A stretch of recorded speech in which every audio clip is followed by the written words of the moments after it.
Hey guys, welcome back to KS Guruji. ಸ್ನೇಹಿತರೆ, KS Guruji ಪ್ಲಾಟ್ಫಾರ್ಮ್ನಲ್ಲಿ ಇಂದಿನಿಂದ ನಾವು ಒಂದು ಹೊಸ ಸರಣಿಯನ್ನು ಪ್ರಾರಂಭ ಮಾಡ್ತಾ ಇದ್ದೇವೆ. ಅದರ ಹೆಸರು NCERT ಟೆಕ್ಸ್ಟ್ ಬುಕ್ಸ್ ಇನ್ ಕನ್ನಡ. ಇದರ ಅವಶ್ಯಕತೆ ಏನಿದೆ, ಯಾಕೆ ಶುರು ಮಾಡ್ತಾ ಇದ್ದೀವಿ? ಯಾಕಂದರೆ ತಮ್ಮಲ್ಲಿ ಹಲವಾರು ಜನ ನಮಗೆ NCERT ಟೆಕ್ಸ್ಟ್ ಬುಕ್ಸು ಕನ್ನಡದಲ್ಲಿ ಅವೈಲೇಬಲ್ ಇಲ್ಲ. ಸೊ ಹಾಗಾಗಿ ಅದ್ರ ಮೇಲೆ ಒಂದು ಕ್ಲಾಸ್ ಮಾಡಿ ಸರ್, ಅಥವಾ ಅದ್ರ ಮೇಲೆ ಒಂದು ಸರಣಿ ಮಾಡಿ ಸರ್ ಅಂತ ಕೇಳ್ತಾ ಇದ್ರಿ. ಇದರ ಇಂಪಾರ್ಟೆನ್ಸ್ ಅರಿತಂತ ನಾವು ತಮ್ಮೆಲ್ಲರಿಗೂ ಹೆಲ್ಪ್ ಆಗಲಿ ಅಂತ ಈ ಒಂದು ಸರಣಿನ ಪ್ರಾರಂಭ ಮಾಡ್ತಾ ಇದ್ದೀವಿ. ನಮಗೆಲ್ಲ ಗೊತ್ತು, NCERT text books PC, PSI exam ಹಿಡ್ಕೊಂಡು IAS ಎಕ್ಸಾಮ್ವರೆಗೂ ಅತಿ ಅವಶ್ಯಕ, ವೆರಿ ಇಂಪಾರ್ಟೆಂಟ್. ಬಟ್ ಆದರೆ ಏನು ಮಾಡೋದು, ಆ ಟೆಕ್ಸ್ಟ್ ಬುಕ್ಗಳು ಕೇವಲ ಇಂಗ್ಲೀಷ್ ಮತ್ತು ಹಿಂದಿ ಮಾಧ್ಯಮದಲ್ಲಿದ್ದಾವೆ. ನಮಗೆ ಸ್ಟೇಟ್ ಗೌರ್ಮೆಂಟ್ ಟೆಕ್ಸ್ಟ್ ಬುಕ್ಸ್ ಇದ್ದಾವೆ, ಬಟ್ NCERTಯಲ್ಲಿ ಇರುವಂಥ ಕೆಲವೊಂದು ಇನ್ಫಾರ್ಮೇಷನ್, ಕೆಲವೊಂದು ಒನ್ ಲೈನರ್ಸ್, ಕೆಲವೊಂದು ಫ್ಯಾಕ್ಟ್ಸ್ ಸ್ಟೇಟ್ ಗೌರ್ಮೆಂಟ್ ಟೆಕ್ಸ್ಟ್ ಬುಕ್ಸಲ್ಲಿ ಅನ್ಫಾರ್ಚುನೇಟ್ಲಿ ಕವರ್ ಮಾಡೋಕ್ಕಾಗಿಲ್ಲ. ಸೊ ಹಾಗಾಗಿ ಈ ಒಂದು ಡೆಫಿಷಿಯನ್ಸಿ ಫುಲ್ಫಿಲ್ ಮಾಡಲಿಕ್ಕೆ NCERT ಟೆಕ್ಸ್ಟ್ ಬುಕ್ಗಳನ್ನ ಹಂತವಾಗಿ subject wise, unit wise, chapter wise ನಾವು ಕನ್ನಡದಲ್ಲಿ ಬೋಧನೆ ಮಾಡ್ಕೊಂಡು ಹೋಗ್ತೀವಿ. ಸೊ ಹಾಗಾಗಿ ಇದೆಲ್ಲ ತಮ್ಮೆಲ್ಲರಿಗೋಸ್ಕರ. ದಯವಿಟ್ಟು ಇದರ ಒಂದು ಬೆನಿಫಿಟ್ನ ಪಡೆದುಕೊಳ್ಳಿ. ನಾನು ಕೇಳುವಂಥ ಪ್ರಶ್ನೆಗಳಿಗೆ ಸರಿಯಾದ ಉತ್ತರ ಕೊಡಿ. ಜೊತೆಗೆ ನಿಮಗೆ ಈ ಒಂದು ಸಿರೀಸ್ ಇಷ್ಟ ಆದರೆ ನಿಮ್ಮ ಫ್ರೆಂಡ್ಸ್ ಜೊತೆ ಶೇರ್ ಮಾಡೋದನ್ನು ಮರಿಬೇಡಿ. So let's begin. ನಾನು ಯೂಟ್ಯೂಬಲ್ಲಿ ಕೇಳಿದ್ದೆ, ಕಮ್ಯುನಿಟಿ ಟ್ಯಾಬಲ್ಲಿ ಎಷ್ಟು ಜನಕ್ಕೆ NCERT ತರಗತಿಗಳು ಕನ್ನಡದಲ್ಲಿ ಬೇಕು ಅಂತ. ಸುಮಾರು 96% ಜನ ಬೇಕು ಅಂತ ಹೇಳಿದ್ದೀರಾ. ಸೊ ನಿಮ್ಮೆಲ್ಲರಿಗೋಸ್ಕರ ಈ ಒಂದು ಸರಣಿ ಇಲ್ಲಿದೆ. ಆದರೆ ಏನು ಮಾಡೋದು, 4% ಜನ ಬೇಡ ಅಂತ ಹೇಳಿದ್ದೀರಾ. ದಯವಿಟ್ಟು ಅಡ್ಜಸ್ಟ್ ಮಾಡ್ಕೊಳ್ಳಿ, ಬೇಜಾರು ಮಾಡ್ಕೋಬೇಡಿ. 96% ಜನಕ್ಕೋಸ್ಕರ ನಾವು ಮಾಡಲೇಬೇಕಾದಂಥ ಪರಿಸ್ಥಿತಿ ಇದೆ. ಸೊ ಹಾಗಾಗಿ 4% ಜನ ನಮ್ಮನ್ನು ಕ್ಷಮಿಸಬೇಕು, ರೈಟ್? ಸೊ ಹಾಗಾದರೆ NCERT ಟೆಕ್ಸ್ಟ್ ಬುಕ್ಸ್ ಏನಕ್ಕೆ ಬೇಕು? ವೆರಿ ಇಂಪಾರ್ಟೆಂಟ್ ಅಂತ ಹೇಳಿದೆ. ಪ್ರತಿ ವರ್ಷ ನಿಮ್ಮ PC ಎಕ್ಸಾಮ್ ಆಗಲಿ, PSI ಎಕ್ಸಾಮ್ ಆಗಲಿ, ಆ್ಯಂಡ್ ಈವನ್ UPSC ಎಕ್ಸಾಮ್ ಆಗಲಿ, ಡೈರೆಕ್ಟಾಗಿ ಒಂದು 4ರಿಂದ 5 ಕ್ವಶನ್ಸು UPSCಯಲ್ಲಂತೂ ಬಂದೇ ಬರುತ್ತೆ. ಸೊ UPSCಯಲ್ಲಿ 4ರಿಂದ 5 ಕ್ವಶನ್ಸ್ ಆದರೆ PSIಯಲ್ಲಿ ಎಷ್ಟು ಬರ್ಬೋದು? ನಮ್ಮ ಯೂಟ್ಯೂಬ್ ಚಾನಲಲ್ಲಿ ಪ್ಲೇಲಿಸ್ಟಲ್ಲಿ PSI ಸಿರೀಸ್ ಇದೆ. ಅಲ್ಲಿ ಪಾರ್ಟ್ 3 ವಿಡಿಯೋಲಿ ನಾನು ಎಕ್ಸ್ಪ್ಲೇನ್ ಮಾಡಿದ್ದೀನಿ. ಸ್ಟಾರ್ಟಿಂಗ್ 25 ಕ್ವಶನ್ಸ್ ತೊಗೊಂಡು ನಿಮಗೆ ವಿತ್ ಪ್ರೂಫ್ ತೋರಿಸಿದ್ದೀನಿ. ಎಲ್ಲ ಸ್ಟ್ಯಾಟಿಕ್ ಬೇಸ್ಡ್ ಕ್ವಶನ್ಸ್, ಅಂದರೆ ಜಿಯೋಗ್ರಫಿ, ಹಿಸ್ಟ್ರಿ, ಎಕನಾಮಿಕ್ಸು ಎಲ್ಲವನ್ನೂ ಸಹ NCERT ಪುಸ್ತಕಗಳಿಂದ ಕೇಳಲಾಗಿದೆ. ಸೊ ಹಾಗಾಗಿ ಈ ಒಂದು ರೀಸನ್ಗೋಸ್ಕರ ಕಾಂಪಿಟೇಷನಲ್ಲಿ ಮುಂದೆ ಇರಬೇಕಲ್ವಾ. ಸೊ ಎಲ್ಲರೂ ಏನು ಮಾಡ್ತಾರೆ, ಕಾಂಪಿಟೇಷನ್ ಅಂದ ತಕ್ಷಣ ಒಂದು ಕೋಚಿಂಗ್ ಕ್ಲಾಸ್ ಸೇರ್ಕೋತಾರೆ, ಒಂದು ನೋಟ್ಸ್ ಓದ್ತಾರೆ, ಇನ್ನೊಂದು ಹ್ಯಾಂಡ್ ರಿಟನ್ ನೋಟ್ಸ್ ಓದ್ತಾರೆ, ಒಂದು ಒಳ್ಳೆ ಟೆಕ್ಸ್ಟ್ ಬುಕ್ ತೊಗೋತಾರೆ, ಇಷ್ಟೆಲ್ಲ ಮಾಡ್ತಾರೆ. ಬಟ್ ಕಣ್ಮುಂದೆ ಇರುವಂತಹ ಬೇಸಿಕ್ ಟೆಕ್ಸ್ಟ್ ಬುಕ್ಸ್ ಅಥವಾ ಬೇಸಿಕ್ ನಾಲೆಜ್ನ ನಾವು ಗೇನ್ ಮಾಡೋದ್ರಲ್ಲಿ ಫೇಲ್ ಆಗಿಬಿಡ್ತೀವಿ. ಸೊ ಹಾಗಾಗಿ ಯಾವುದೇ ಕಾರಣಕ್ಕೂ ಆ ಥರ ಆಗಬಾರ್ದು. ಹಾಗಾಗಿ ಈ ಬೇಸಿಕ್ ನಾಲೆಜ್ನ ಸ್ಟೇಟ್ ಗೌರ್ಮೆಂಟ್ ಬುಕ್ಸ್ಗಳ ಜೊತೆಗೆ, ಆ ಪುಸ್ತಕಗಳ ಜೊತೆಗೆ ವ್ಯಾಲ್ಯೂ ಎಡಿಷನ್ ಥರ ನಾವೇನು ಮಾಡೋಣ, NCERT ಪುಸ್ತಕಗಳಿಂದ ಇನ್ಫಾರ್ಮೇಷನ್ ತೆಗೆದುಕೊಂಡು ಅಪ್ಡೇಟ್ ಮಾಡ್ಕೊಳ್ಳೋಣ. ಸೊ ಹಾಗಾಗಿ ಇದರ ಅವಶ್ಯಕತೆ ಈ ಒಂದು ನಾಲೆಜ್ ಎನ್ರಿಚ್ಮೆಂಟ್ಗೋಸ್ಕರ ಬೇಕಾಗುತ್ತೆ. ನೆಕ್ಸ್ಟ್, ಇನ್ನೂ ಓದಬೇಕು, ಕಾಂಪಿಟೇಷನ್ ಮುಂದೆ ಇರಬೇಕು, ಜೊತೆಗೆ ಒಂದು ಸೀಟ್ ಕನ್ಫರ್ಮ್ ಮಾಡ್ಕೋಬೇಕು, ಒಂದು ರ್ಯಾಂಕು ಅಥವಾ ಒಂದು ಲಿಸ್ಟಲ್ಲಿ ಬರಬೇಕು ಅಂದರೆ ಇದರ ಒಂದು ಗ್ರಹಿಕೆ ಅತಿ ಅವಶ್ಯಕ. ಹೇಗೆ ಓದಬೇಕು ಅದನ್ನು ನಾನು ಈ ಸರಣಿ ಮುಖಾಂತರ ಹೇಳ್ಕೊಂಡು ಹೋಗ್ತೀನಿ. ಹೆವಿ ಬರ್ಡನ್ ಮಾಡಲ್ಲ, chapter by chapter, year by year ನಾನು ಹೇಳ್ಕೊಂಡು ಹೋಗ್ತೀನಿ. 6ನೇ ತರಗತಿಯಿಂದ ಶುರು ಮಾಡಿ, ಫಾರ್ ಎಕ್ಸಾಂಪಲ್ ಇವಾಗ ಜಿಯೋಗ್ರಫಿ ಶುರು ಮಾಡಿದ್ದೀನಿ. ಸೊ ಜಿಯೋಗ್ರಫಿಯಲ್ಲಿ standard 6th chapter 1, next chapter 2, chapter 3, chapter 4, ಇದೇ ಥರ ನೆಕ್ಸ್ಟ್ ಸ್ಟ್ಯಾಂಡರ್ಡ್ 7, 8, 9, 10, 11, 12 ಈ ಥರ ವಿಸ್ತೃತವಾಗಿ ಡೀಟೇಲ್ಡಾಗಿ ಹೇಳ್ಕೊಂಡು ಹೋಗ್ತೀನಿ. ಸೊ ಈ ಸಿರೀಸ್ ಮುಗಿಯೋಷ್ಟೊತ್ತಿಗೆ ನಿಮ್ಮೆಲ್ರಿಗೂ ಸಹ NCERTಯಲ್ಲಿ ಎಷ್ಟೆಲ್ಲ ಒಳ್ಳೆ ಇನ್ಫಾರ್ಮೇಷನ್ ಇದೆ, ನಾವು ಯಾಕೆ ಓದಲಿಲ್ಲ ಅಂತ ನಿಮ್ಗೆ ಗೊತ್ತಾಗುತ್ತೆ. ಸೊ ನೀವೇನು ಮಾಡಬೇಕು ಅಂದರೆ, ನಾನು ಪ್ರತಿ ಚಾಪ್ಟರ್ ಮುಗಿಸಿದ ಮೇಲೆ ಆ ಒಂದು ಚಾಪ್ಟರ್ನ PDF ಲಿಂಕ್ ನಿಮಗೆ ಕೆಳಗಡೆ ಡಿಸ್ಕ್ರಿಪ್ಷನಲ್ಲಿ ಕೊಟ್ಟಿರ್ತೀನಿ. ಡೌನ್ಲೋಡ್ ಮಾಡ್ಕೊಳ್ಳಿ. ಜಾಸ್ತಿ ಟೈಮ್ ತೊಗೊಳ್ಳಲ್ಲ, ಹಾರ್ಡ್ಲಿ ಒಂದು 5 ನಿಮಿಷ ಸಾಕು. ಒಂದು ಚಾಪ್ಟರ್ನ ನನ್ನ ಕ್ಲಾಸ್ ಕೇಳಿಸ್ಕೊಂಡ್ಮೇಲೆ ನಿಮಗೆ ಒಂದು 5 ನಿಮಿಷ ಸಾಕು ಕ್ವಿಕ್ ಗ್ಲಾನ್ಸ್ ಮಾಡೋಕ್ಕೆ. ಹಾಗಾಗಿ ತಪ್ಪದೇ ಬರೀ ಕ್ಲಾಸ್ ಕೇಳಿ ಹೋಗೋದಲ್ಲ, ನೋಟ್ಸ್ ಮಾಡ್ಕೊಳ್ಳಿ. ನೋಟ್ಸ್ ಮಾಡ್ಕೊಳ್ಳೋದ್ರ ಜೊತೆಗೆ ಆ ಒಂದು ಒರಿಜಿನಲ್ ಚಾಪ್ಟರ್ನ ಕ್ವಿಕ್ ಗ್ಲಾನ್ಸ್ ಮಾಡ್ಕೊಳ್ಳಿ. ಸೊ ಈ ಥರ ಮಾಡೋದ್ರಿಂದ ನಿಮಗೆ ಒಂದು ಪಿಕ್ಚರ್ ಮೆಮರಿ ಮೈಂಡಲ್ಲಿ ಉಳಿಯುತ್ತೆ. ಸೊ ಆವಾಗ ಯಾವುದೇ ಪ್ರಶ್ನೆ ಕೇಳಿ, ಆ ಚಾಪ್ಟರ್ ರಿಲೇಟೆಡ್ ಅಥವಾ subject related, so will be in a position to confidently answer, right? Let's begin. ಮೊದಲನೇ chapter, the earth in the solar system, ಸೌರಮಂಡಲದಲ್ಲಿ ಭೂಮಿ. ಸೊ ಚಾಪ್ಟರ್ ಹೆಸರು ಹೇಳುತ್ತೆ. ವೆರಿ ಸಿಂಪಲ್ ಇದೆ. New moon, full moon, celestial bodies, stars, galaxy, clusters, super clusters, universe, ಈ ಥರ ಕೆಲವೊಂದು basic terms ಕೊಟ್ಟಿದ್ದಾರೆ. ಅದನ್ನು ಬಿಟ್ಟು ಜಾಸ್ತಿ ಏನೂ ಇಲ್ಲಿ ಕೊಟ್ಟಿಲ್ಲ. ಸೊ ನೋಡೋಣ. ಮೊದಲನೇದಾಗಿ, ನೀವು ನಂಬಲ್ಲ, ಕಳೆದ 4 ವರ್ಷಗಳಲ್ಲಿ ಈ ಚಾಪ್ಟರಿಂದ, ಚಾಪ್ಟರ್ 1, ಈ ಪರ್ಟಿಕ್ಯುಲರ್ ಚಾಪ್ಟರ್ ಏನು ಮಾಡ್ತಾ ಇದ್ದೀನಿ, ಇದು ಒಂದೇ ಚಾಪ್ಟರಿಂದ UPSCಯಲ್ಲಿ ಡೈರೆಕ್ಟಾಗಿ 4 ಪ್ರಶ್ನೆಗಳನ್ನ ಕೇಳಿದ್ದಾರೆ. ಸೊ ನಾನಿಲ್ಲಿ 2 ಪ್ರಶ್ನೆಗಳನ್ನ ಕೇಳ್ತೀನಿ. ಚಾಪ್ಟರ್ ಮುಗಿದ ಮೇಲೆ ನೀವು ಆನ್ಸರ್ ಮಾಡೋ ಅವಶ್ಯಕತೆ ಇಲ್ಲ. ಇವಾಗಲೇ based on your present knowledge, ಸದ್ಯದ ಒಂದು ಇನ್ಫಾರ್ಮೇಷನ್ ಆಧಾರದ ಮೇಲೆ ನಾನು ಕೇಳುವಂಥ ಪ್ರಶ್ನೆಗಳಿಗೆ ಸರಿಯಾದ ಉತ್ತರವನ್ನು ಕೆಳಗಡೆ ಕಮೆಂಟ್ ಬಾಕ್ಸಲ್ಲಿ ತಾವೆಲ್ಲರೂ ಸಹ ಕೊಡಬೇಕು. ಕ್ವಶನ್ ನಂಬರ್ 1 ಇಂಗ್ಲೀಷಲ್ಲಿರುತ್ತೆ, ಆದಷ್ಟು ಕರೆಕ್ಟ್ಲಿ ಆನ್ಸರ್ ಮಾಡೋಕ್ಕೆ ಪ್ರಯತ್ನ ಪಡಿ. Variations in the length of day time and night time from season to season are due to 2013 ಕೇಳಿದ್ರು. ನಿಮ್ಮ options: the earth's rotation on its axis, the earth's revolution round the sun in an elliptical manner, C latitudinal position of the place, D revolution of the earth on a tilted axis. So translate ಮಾಡ್ಕೊಳ್ಳಿ. ನಿಮ್ಮ ಒಂದು ತಿಳುವಳಿಕೆ ಅಥವಾ ನಿಮ್ಮ information ಆಧಾರದ ಮೇಲೆ ಇದಕ್ಕೆ ಯಾವುದು ಸರಿ ಉತ್ತರ ಅಂತ ಅನಿಸುತ್ತೋ ಅದನ್ನು ಕೆಳಗಡೆ ಕಮೆಂಟ್ ಬಾಕ್ಸಲ್ಲಿ ತಪ್ಪದೇ ಎಲ್ಲರೂ ಸಹ ತಿಳಿಸ್ಬೇಕು. ಎರಡನೇ ಪ್ರಶ್ನೆ, it was a very difficult question. Actually ಆ ವರ್ಷ it was a very simple question, but ತುಂಬ ಜನ ಹುಡುಗರಿಗೆ ಇದು ಡಿಫಿಕಲ್ಟ್ ಅನ್ನಿಸ್ತು. ಕಾರಣ ಬೇಸಿಕ್ ನಾಲೆಜ್, ಬೇಸಿಕ್ ಇನ್ಫಾರ್ಮೇಷನ್ ಗೊತ್ತಿರಲಿಲ್ಲ. ಪೋಲ್ ಸ್ಟಾರ್ ಅಂದರೆ NCERT ಅದು 6th ಸ್ಟ್ಯಾಂಡರ್ಡಲ್ಲಿ ಫಸ್ಟ್ ಚಾಪ್ಟರಲ್ಲೇ ಕೊಟ್ಟಿದ್ದಾರೆ. ಸೊ ಆ ಇನ್ಫಾರ್ಮೇಷನ್ ಗೊತ್ತಿಲ್ಲದಿರೋ ಕಾರಣ ಎಷ್ಟೋ ಜನರಿಗೆ ಇದೊಂದು ತುಂಬ ಡಿಫಿಕಲ್ಟ್ ಕ್ವಶನ್ ಅನಿಸಿತ್ತು. ಸೊ ಪ್ರಶ್ನೆ ಹೀಗಿದೆ: a person stood alone in a desert on a dark night and wanted to reach his village which was situated 5 kilometers east of the point where he was standing. He had no instruments to find the direction, but he located the pole star. The most convenient way now to reach his village is to walk in the dash. A. Direction facing the pole star. B. Direction opposite to the pole star. C. Direction keeping the pole star to his left. D. Direction keeping the pole star to his right. So once again, ನಿಮಗೆ ಇರುವಂತಹ ತಿಳುವಳಿಕೆ ಅಥವಾ basic information ಅಥವಾ common sense ಆಧಾರದ ಮೇಲೆ ಈ ಪ್ರಶ್ನೆಗೆ ಸರಿಯಾದ ಉತ್ತರವನ್ನು ಕೊಡಲಿಕ್ಕೆ ಪ್ರಯತ್ನ ಪಡಿ. ಹಾಗಾದರೆ ಶುರು ಮಾಡೋಣ ಚಾಪ್ಟರ್ ಶುರು ಮಾಡೋ ಮುಂಚೆ ನಮಗೆ ಬೇಸಿಕ್ ಗೊತ್ತಿರಬೇಕು. What is geography? ಸಿ, ನಿಮಗೆ ಮೋಸ್ಟ್ ಆಫ್ ದಿ ಡೆಫಿನೇಷನ್ ಅಥವಾ ಮೋಸ್ಟ್ ಆಫ್ ದಿ ಇನ್ಫಾರ್ಮೇಷನ್ ಕೆಲವೊಂದ್ಸಲಿ ಅಥವಾ ಮೋಸ್ಟ್ ಆಫ್ ದಿ ಟೈಮ್ಸ್ ಆ ವರ್ಡಲ್ಲಿ, ಆ ಶಬ್ದದಲ್ಲೇ ಅಡಗಿರುತ್ತೆ. ಇಲ್ಲಿ ಜಿಯೋಗ್ರಫಿ ಅಂದರೆ 2 ಪದ, ಜಿಯೋ ಅಂತ ಬೇರೆ, ಗ್ರಾಫಿ ಅಂತೆ ಅಥವಾ ಗ್ರಾಫೋಸ್ ಅಂತ ಬೇರೆ. ಸೊ ಗ್ರೀಕಲ್ಲಿ ಜಿಯೋ ಅಂದರೆ ಅರ್ತ್ ಅಂದರೆ ಭೂಮಿ, ಗ್ರಾಫೋಸ್ ಅಂದರೆ ಟು ರೈಟ್ ಅಂತ ಅರ್ಥ. ಹಾಗಾದರೆ ಏನಾಯಿತು, 2 ಸೇರಿಸಿದಾಗ ಜಿಯೋಗ್ರಫಿ ಡೆಫಿನೇಷನ್ ಏನು ಬರುತ್ತೆ? ಭೂಮಿಗೆ ಸಂಬಂಧಪಟ್ಟಂತೆ ಏನೆಲ್ಲ ಬರವಣಿಗೆಗಳಿದ್ದಾವೆ ಅಥವಾ ಏನೆಲ್ಲ ರೈಟಿಂಗ್ಸ್ ಇದೆ ಅದನ್ನು ಅಧ್ಯಯನ ಮಾಡೋದೇ ಜಿಯೋಗ್ರಫಿ. ಗ್ರಾಫೋಸ್ ಮತ್ತು ಜಿಯೋ, ಅರ್ತ್ ಟು ರೈಟ್, ಇಷ್ಟು ಬೇಸಿಕ್ ಡೆಫಿನೇಷನ್ ಗೊತ್ತಿರಲೇಬೇಕು. ಅರ್ಥ ಆಯ್ತಲ್ಲ? ನೆಕ್ಸ್ಟು, ಇನ್ನು ಈ ಜಿಯೋಗ್ರಫಿ ಕುರಿತಂತೆ, ಬ್ರಹ್ಮಾಂಡ ಕುರಿತಂತೆ ಅಥವಾ ನಕ್ಷತ್ರಗಳ ಕುರಿತಂತೆ ಇದನ್ನೆಲ್ಲ ಅಧ್ಯಯನ ಮಾಡೋರಿಗೆ ನಾವು ಏನಂತ ಕರಿತೀವಿ? ಅವ್ರಿಗೊಂದು ಹೆಸರು ಇರಬೇಕಲ್ಲ. ಅವ್ರಿಗೆ ನಾವು ಆಸ್ಟ್ರೋನಾಮರ್ಸ್ ಅಂತ ಕರಿತೀವಿ. ಆಸ್ಟ್ರೋನಾಮರ್ಸ್ ಅಂದರೆ ಖಗೋಳ ಶಾಸ್ತ್ರಜ್ಞರು. ಸೊ ತಮ್ಮಲ್ಲಿ ಹಲವಾರು ಜನಕ್ಕೆ ಗೊತ್ತಿರುತ್ತೆ, ಅಂತಾರಾಷ್ಟ್ರೀಯ ಮಟ್ಟದಲ್ಲಿ ಹಲವಾರು ಜನ ಹೆಸರು ಮಾಡಿದ್ದಾರೆ. ಅದರಲ್ಲಿ ಗೆಲಿಲಿಯೋ ಆಗಿರ್ಬೋದು, ಪ್ಲೇಟೋ ಆಗಿರ್ಬೋದು, ಅಥವಾ ಕೋಪರ್ನಿಕಸ್ ಆಗಿರ್ಬೋದು. ಈ ಥರ ಹಲವಾರು ಅಂತಾರಾಷ್ಟ್ರೀಯ ಆಸ್ಟ್ರೋನಾಮರ್ಸ್ ಹೆಸರು ಮಾಡಿದ್ದಾರೆ. ಇವರೆಲ್ಲರ ಮಧ್ಯೆ ಇವರಿಗಿಂತ ಮುಂಚೆ ನಮ್ಮ ಭಾರತೀಯರಾದಂತಹ ಆರ್ಯಭಟ ಅವರು ಹೆಸರುವಾಸಿಯಾಗಿದ್ದರು. ಅವರು ಜಗತ್ತಿಗೆ ಮೊದಲನೇ ಬಾರಿಗೆ ಏನು ಹೇಳಿದ್ರು ಗೊತ್ತಾ? ಭೂಮಿ ಬರೀ ಸೂರ್ಯನ ಸುತ್ತ ಸುತ್ತಲ್ಲ, ಸೂರ್ಯನ ಸುತ್ತ ಸುತ್ತುತ್ತಿರುವಾಗಲೇ ತನ್ನ ಸುತ್ತನೂ ಸುತ್ತುತ್ತೆ. ಅದಕ್ಕೆ rotation on its own Axis ಅಂತ ಕರಿತೀವಿ. ಸೂರ್ಯನ ಸುತ್ತ ಸುತ್ತುವಾಗ ನಾವು ಅದಕ್ಕೆ ರೆವಲ್ಯೂಷನ್ ಅಂತ ಕರಿತೀವಿ. ಸೂರ್ಯ ಇಲ್ಲಿ, ಭೂಮಿಯಲ್ಲಿ ಈ ಥರ ಸುತ್ತಾ ಇರುವಾಗ ಅದಕ್ಕೆ ರೆವಲ್ಯೂಷನ್ ಅಂತ ಕರಿತೀವಿ. ಆದರೆ ಭೂಮಿ ಈ ಒಂದು ಆಕ್ಸಿಸ್ ಮೇಲೆ, ತನ್ನ ಸ್ವಂತ ಆಕ್ಸಿಸ್ ಮೇಲೆ ಸುತ್ತಿದ್ರೆ ಅದಕ್ಕೆ ರೊಟೇಷನ್ ಅಂತ ಕರಿತೀವಿ. ಈ ಥರ ಸುತ್ತಾ ಇರುತ್ತೆ. ಸೊ ಅದನ್ನು ಸುಮಾರು 1500-1600 ವರ್ಷಗಳ ಹಿಂದೆ ಜಗತ್ತಿಗೆ ಪರಿಚಯ ಮಾಡಿಕೊಟ್ಟವ್ರು ಯಾರು? ಆರ್ಯಭಟ, ಭಾರತದ ಒಬ್ಬ ಗಣಿತಜ್ಞ ಮತ್ತು ಖಗೋಳ ಶಾಸ್ತ್ರಜ್ಞ. ಇವರು ಅಂದಿನ ಪಾಟಲಿಪುತ್ರದಲ್ಲಿ ಜೀವಿಸಿದರು. ಸೊ ಇದು ಗೊತ್ತಿರಬೇಕು. ಇದಾದಮೇಲೆ ಮೇನು ಚಾಪ್ಟರ್ ಹೆಸರೇನು? The solar system, earth and the solar system ಅಂದರೆ ಭೂಮಿ ಮತ್ತು ಸೌರಮಂಡಲ. ಹಾಗಾದರೆ ನಾವು ಎಲ್ಲಿದ್ದೀವಿ? ಭೂಮಿ ಮೇಲಿದ್ದೀವಿ, ಅಷ್ಟು ಗೊತ್ತು. ಫಾರ್ ಎಕ್ಸಾಂಪಲ್, ಕೆಲವು ಜನ ಬೆಂಗಳೂರಲ್ಲಿ ಇರ್ತೀರ, ಕೆಲವು ಜನ ಯಾದಗಿರಿಯಲ್ಲಿ ಇರ್ತೀರ, ಕೆಲವು ಜನ ಧಾರವಾಡದಲ್ಲಿ ಇರ್ತೀರ. ಸೊ ನಿಮ್ಮ ಊರ ಹೆಸರು ನಿಮ್ಗೆ ಗೊತ್ತು. ನೆಕ್ಸ್ಟು ಎಲ್ಲಿ, ಯಾವ ದೇಶದಲ್ಲಿ ಅಂತ ಕೇಳಿದರೆ ಭಾರತದಲ್ಲಿ ಅಂತ ಹೇಳ್ತೀರಾ, ಕರ್ನಾಟಕ ರಾಜ್ಯದಲ್ಲಿ ಅಂತ ಹೇಳ್ತೀರಾ. ಅದಾದಮೇಲೆ ಏಷ್ಯಾ ಖಂಡದಲ್ಲಿ ಅಂತ ಹೇಳ್ತೀರಾ. ಅದಾದಮೇಲೆ ಏನು ಬರುತ್ತೆ? ಭೂಮಿ ಮೇಲೆ ಇದೀವಿ ಅಂತ ಬರುತ್ತೆ. ಭೂಮಿ ಆದಮೇಲೆ ನೆಕ್ಸ್ಟ್ ಎಲ್ಲಿದ್ದೀರಾ ಅಂತ ಕೇಳಿದ್ರೆ ಸೋಲಾರ್ ಸಿಸ್ಟಮ್ ಅಂತ ಹೇಳ್ತೀವಿ, ಸೌರಮಂಡಲ.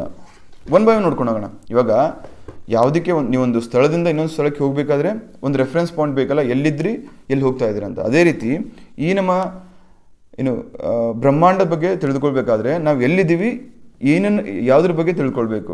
ಸೊ ಆ ರೆಫರೆನ್ಸ್ ಪಾಯಿಂಟ್ ಬೇಕು. ಹಾಗಾಗಿ ಈ ಒಂದು ಉಲ್ಟಾ ನಾನು ರಿವರ್ಸ್ ಮ್ಯಾನರಲ್ಲಿ ಹೋಗ್ತಾ ಇದ್ದೀನಿ. ಭೂಮಿ ಮೇಲೆ ಇದ್ದೀವಿ, ಭೂಮಿಯಲ್ಲಿದೆ, ಸೌರಮಂಡಲದಲ್ಲಿದೆ.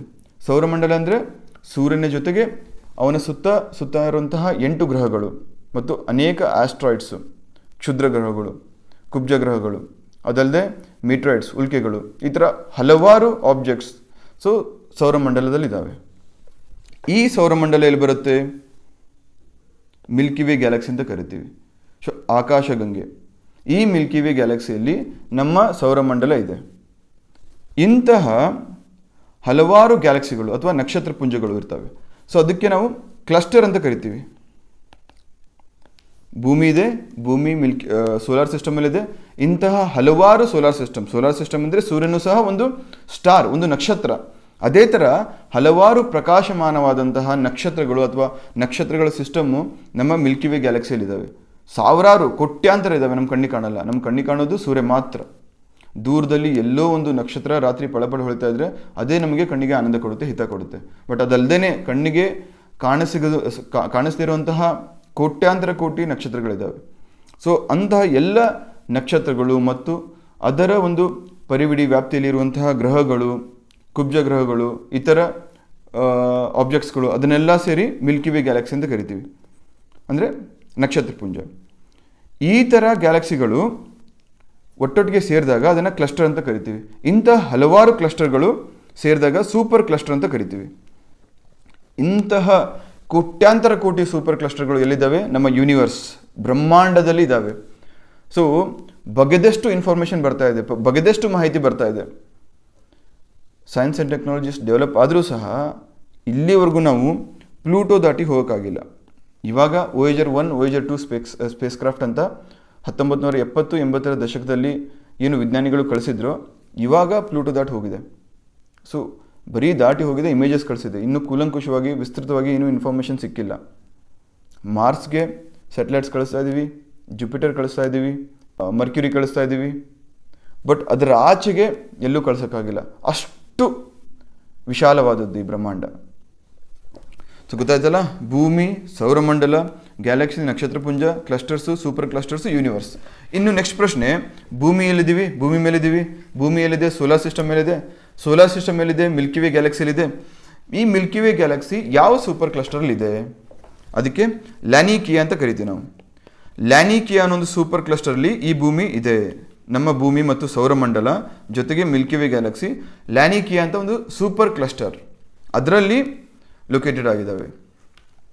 ಅದಲ್ಲದೆ ಇತ್ತೀಚೆಗೆ ಅಂದರೆ 2017ರಲ್ಲಿ ಸರಸ್ವತಿ ಅನ್ನೋ ಒಂದು ಸೂಪರ್ ಕ್ಲಸ್ಟರ್ನ ನಮ್ಮ ಭಾರತೀಯ ವಿಜ್ಞಾನಿಗಳು ಅಥವಾ ಖಗೋಳಶಾಸ್ತ್ರಜ್ಞರು ಅವರು ಪತ್ತೆ ಹಚ್ಚಿದ್ದಾರೆ. ಭಾರತೀಯ ಆಸ್ಟ್ರೋನಮರ್ಸ್ 2017ರಲ್ಲಿ ಮತ್ತೊಂದು ಸೂಪರ್ ಕ್ಲಸ್ಟರ್ನ ಪತ್ತೆ ಹಚ್ಚಿದ್ದಾರೆ. ಅದರ ಹೆಸರು ಸರಸ್ವತಿ.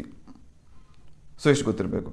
ಇದಾದಮೇಲೆ ಮುಂದೆ ಸೋಲಾರ್ ಸಿಸ್ಟಮ್, ಸೌರಮಂಡಲ, ಒಂದು ಸೂರ್ಯ, 8 ಗ್ರಹಗಳು: Mercury, Venus, Earth, Mars, Jupiter, Saturn, Uranus, Neptune and Pluto. Pluto ಸದ್ಯಕ್ಕೆ ಇವಾಗ ಗ್ರಹ ಉಳ್ಕೊಂಡಿಲ್ಲ, ಅದನ್ನು ಕುಬ್ಜ ಗ್ರಹ ಅಂತ ಕ್ಲಾಸಿಫೈ ಮಾಡಲಾಗಿದೆ. ಯಾಕಂದರೆ ಕೆಲವೊಂದು ಮಾನದಂಡಗಳು ಅಥವಾ ಕ್ರೈಟೀರಿಯಾ ಬೇಕಾಗಿತ್ತು ಒಂದು ಸೂರ್ಯನ ಸುತ್ತ ಇರುವಂಥ ಗ್ರಹ ಅನ್ನಿಸ್ಕೊಳ್ಳೋಕ್ಕೆ. ಆ ಮಾನದಂಡಗಳನ್ನು ಮೀಟ್ ಮಾಡದೇ ಇರೋ ಕಾರಣ 2006ರಲ್ಲಿ ಇಂಟರ್ನ್ಯಾಷನಲ್ ಆಸ್ಟ್ರೋನಾಮಿಕಲ್ ಯೂನಿಯನ್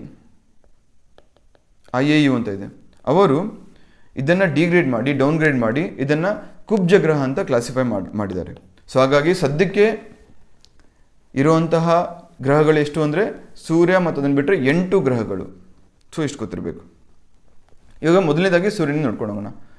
ಸೂರ್ಯ ಅಂದರೆ ಇಡೀ ಸೌರಮಂಡಲದಲ್ಲಿ ಅತ್ಯಂತ ಪ್ರಕಾಶಮಾನವಾಗಿ ಬೆಳಗುತ್ತಿರುವಂಥ ಒಂದು ನಕ್ಷತ್ರ. ನಂಬಲಿಕ್ಕಿಲ್ಲ ನೀವು, ಸೂರ್ಯ ಅಂದರೆ ನಕ್ಷತ್ರ ಅದು.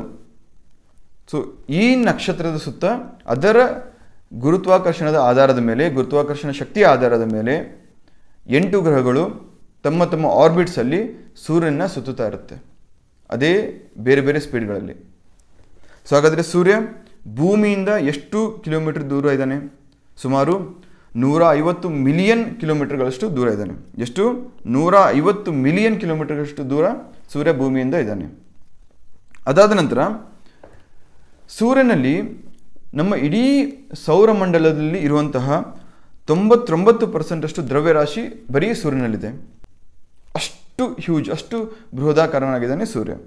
ಅದಾದಮೇಲೆ ತಮಗೆಲ್ಲ ಗೊತ್ತಿರ್ಬೋದು ಸೂರ್ಯ ನಕ್ಷತ್ರ ಅಂತ ಹೇಳಿದೆ. ನಕ್ಷತ್ರ ಕರೆಕ್ಟು. ನಕ್ಷತ್ರ ಅಂದಮೇಲೆ ತನ್ನದೇ ಆದಂಥ ಸ್ವಂತ ಬೆಳಕು ಇರಬೇಕು, ಹೀಟ್ ಇರಬೇಕು. ಅದು ಎಲ್ಲಿಂದ ಬರುತ್ತೆ ಸೂರ್ಯನಿಗೆ? ಸ್ವಂತ ತಾಪಮಾನ ಮತ್ತು ಬೆಳಕು ಹೇಗೆ ಉತ್ಪತ್ತಿ ಆಗುತ್ತೆ ಸೂರ್ಯನಲ್ಲಿ? ಆ ಬೆಳಕು ಭೂಮಿ ಮೇಲೆ ಯಾಕೆ ನಾವು ಉತ್ಪಾದನೆ ಮಾಡೋಕ್ಕಾಗಲ್ಲ? ಮೊದಲನೇದು, ಭೂಮಿ ಮೇಲೆ ಉತ್ಪಾದನೆ ಮಾಡಿದ್ರೆ ಇಲ್ಲಿ ಜೀವಿಗಳು ಬದುಕೋಕ್ಕಾಗಲ್ಲ, ಜೀವ ಸಂಕುಲನ ಅಳಿಸೋಗುತ್ತೆ ಮೊದಲನೇದು. ಎರಡನೇದು, ಸೂರ್ಯನ ಮೇಲ್ಮೈ ಭಾಗದಲ್ಲಿ ಪರಮಾಣು ಸಮ್ಮಿಳನ ಅಥವಾ ನ್ಯೂಕ್ಲಿಯರ್ ಫ್ಯೂಷನ್ ಅಂತ ಒಂದು ಪ್ರೊಸೆಸ್ ಆಗುತ್ತೆ, ಒಂದು ರಿಯಾಕ್ಷನ್ ಆಗುತ್ತೆ. ಅಲ್ಲಿ 2 ಹೈಡ್ರೋಜನ್ ಆಟಮ್ಸ್, ಸೂರ್ಯನ ಮೇಲ್ಭಾಗದಲ್ಲಿ ಬರೀ ಹೈಡ್ರೋಜನ್ ಆಟಮ್ಸ್ ಇದೆ. ಈ ಹೈಡ್ರೋಜನ್ ಆಟಮ್ಸ್ ಒಂದಕ್ಕೊಂದು ಲಕ್ಷಾಂತರ ಕೋಟ್ಯಾಂತರ ಸ್ಪೀಡಲ್ಲಿ ಬಂದು ಒಂದಕ್ಕೊಂದು ಡಿಕ್ಕಿ ಹೊಡೆದಾಗ ಅದರಿಂದ ಹೀಲಿಯಂ ಉತ್ಪತ್ತಿ ಆಗುತ್ತೆ. ಈ ಹೀಲಿಯಂ ಜೊತೆಗೆ ಎನರ್ಜಿ ರಿಲೀಸ್ ಆಗುತ್ತೆ, ಎನರ್ಜಿ ಮತ್ತು ಬೆಳಕು. ಈ ಎನರ್ಜಿ ಬೆಳಕು ನಮಗೆ ಬೆಳಕಿನ ರೂಪದಲ್ಲಿ ಭೂಮಿ ಅಷ್ಟೇ ಅಲ್ಲದೆ ಹಲವಾರು ಗ್ರಹಗಳಿಗೂ ತಲುಪುತ್ತೆ. ಅದರ ಜೊತೆಗೆ ಎಕ್ಸ್ಟ್ರಾ ಎನರ್ಜಿಯನ್ನು ರಿಲೀಸ್ ಆಗುತ್ತಲ್ಲ, ಅದು ಸೋಲಾರ್ ಫ್ಲೇರ್ಸ್, ಆ ರೂಪದಲ್ಲಿ ಬಂದು ಭೂಮಿಗೆ ಅಪ್ಪಳಿಸುತ್ತೆ. ಕೆಲವೊಂದ್ಸಲಿ ಜಾಸ್ತಿ ಹೀಟ್ ಆಗುತ್ತೆ, ಕೆಲವೊಂದ್ಸಲಿ ಸ್ಯಾಟಲೈಟ್ಸ್ ವರ್ಕ್ ಮಾಡಲ್ಲ, ಕೆಲವೊಂದ್ಸಲಿ ಉಪಗ್ರಹಗಳೇ ಹಾಳಾಗೋಗ್ಬಿಡ್ತವೆ. ಸೊ ಅದಕ್ಕೆಲ್ಲ ಕಾರಣ ಈ ಸೋಲಾರ್ ಫ್ಲೇರ್ಸ್, ರೈಟ್, ಬೆಂಕಿಯ ಜ್ವಾಲೆಗಳು. ಸೊ ಹಾಗಾದರೆ ಸೂರ್ಯನಲ್ಲಿ ಬೆಳಕು ಉತ್ಪಾದನೆ ಆಗಲು ಇರುವಂತಹ ಮೂಲ ಕಾರಣ ಯಾವುದು? ಪರಮಾಣು ಸಮ್ಮಿಳನ, ಅಂದರೆ ನ್ಯೂಕ್ಲಿಯರ್ ಫ್ಯೂಷನ್. ಅಲ್ಲಿ ಏನಾಗುತ್ತೆ, 2 ಹೈಡ್ರೋಜನ್ ಆಟಮ್ಸು ಅತ್ಯಂತ ವೇಗವಾಗಿ ಬಂದು ಒಂದಕ್ಕೊಂದು ಡಿಕ್ಕಿ ಹೊಡೆದಾಗ ಹೀಲಿಯಂ ಉತ್ಪತ್ತಿ ಆಗುತ್ತೆ. ನ್ಯೂಕ್ಲಿಯರ್ ಫ್ಯೂಷನ್, ಒಂದಕ್ಕೊಂದು ಸಮ್ಮಿಲನ ಆಗೋದು. ಸೊ ಅದರಿಂದ ಹೀಲಿಯಂ ಮತ್ತು ಎನರ್ಜಿ ಉತ್ಪಾದನೆ ಆಗುತ್ತೆ, ಜೊತೆಗೆ ಬೆಳಕು ಕೂಡ ಹೊರಹೊಮ್ಮುತ್ತೆ. ಸೊ ಅದರಿಂದ ನಮಗೆಲ್ಲ ಬೆಳಕು ಸಿಗುತ್ತೆ. ಸೊ ಸೂರ್ಯನ ಏಜು ಸದ್ಯದ ಅಂದಾಜಿನ ಪ್ರಕಾರ ಸುಮಾರು 4.6 ಬಿಲಿಯನ್ ಇಯರ್ಸ್ ಅಂತ ಹೇಳ್ತಾರೆ. 4.6 ಬಿಲಿಯನ್ ಇಯರ್ಸ್ ಲೆಕ್ಕ ಹಾಕಿ ಸದ್ಯದ ಏಜು. ಇನ್ನು ಸೂರ್ಯನ ಏಜು 4.6 ಬಿಲಿಯನ್ ಇಯರ್ಸ್ ಆದರೂ ಸಹ ಕೇವಲ ಒಂದು 5% ಏಜ್ ಹೋಗಿದೆ ಅಂತ ಹೇಳ್ತಾರೆ. ಇನ್ನು 95% ಏಜು ಒಂದು ಬಾಕಿ ಇದೆ. ಇನ್ನು ಎಷ್ಟೋ ಮನುಷ್ಯನ ಒಂದು ಸಂಕುಲನ ಅಥವಾ ಜನ್ರೇಷನ್ಸ್ ನೋಡ್ತಾನೆ ಸೂರ್ಯ. ಸೊ ಹೆಚ್ಚು ಕಮ್ಮಿ ಒಂದು ನಮ್ಮ ಏಜು, ಮನುಷ್ಯನ ಜೀವಿತಾವಧಿ ಕಂಪೇರ್ ಮಾಡಿದ್ರೆ ಅದೊಂದು ಪರ್ಮನೆಂಟ್ ಸ್ಟಾರ್ ಅಂತ ಹೇಳ್ಬೋದು ಸೂರ್ಯ, at least with respect to our ages. But ಸೂರ್ಯನಿಗೂ ಸಾವು ಬರುತ್ತೆ. ಇವಾಗ 5% ಆಗಿದೆ, ಇನ್ನು ಹಲವಾರು ಬಿಲಿಯನ್ಸ್ ವರ್ಷ ಆದಮೇಲೆ ಸೂರ್ಯನೂ ಸಹ ಸಾಯಲೇಬೇಕಾಗುತ್ತೆ. ಸೊ ಸೂರ್ಯನ ಬಗ್ಗೆ ಎಷ್ಟು ಗೊತ್ತಿರಬೇಕು? ಸುಮಾರು 150 ಮಿಲಿಯನ್ ಕಿಲೋಮೀಟರ್ಸ್ ಅಷ್ಟು ಡಿಸ್ಟೆಂಟಲ್ಲಿ ಅಥವಾ ದೂರದಲ್ಲಿ ಭೂಮಿಯಿಂದ ಸೂರ್ಯ ಸ್ಥಿತನಾಗಿದ್ದಾನೆ. 99% ಅಷ್ಟು ಸೌರಮಂಡಲದ ದ್ರವ್ಯರಾಶಿ ಸೂರ್ಯನ ಮೇಲ್ಮೈ ಭಾಗದಲ್ಲಿದೆ.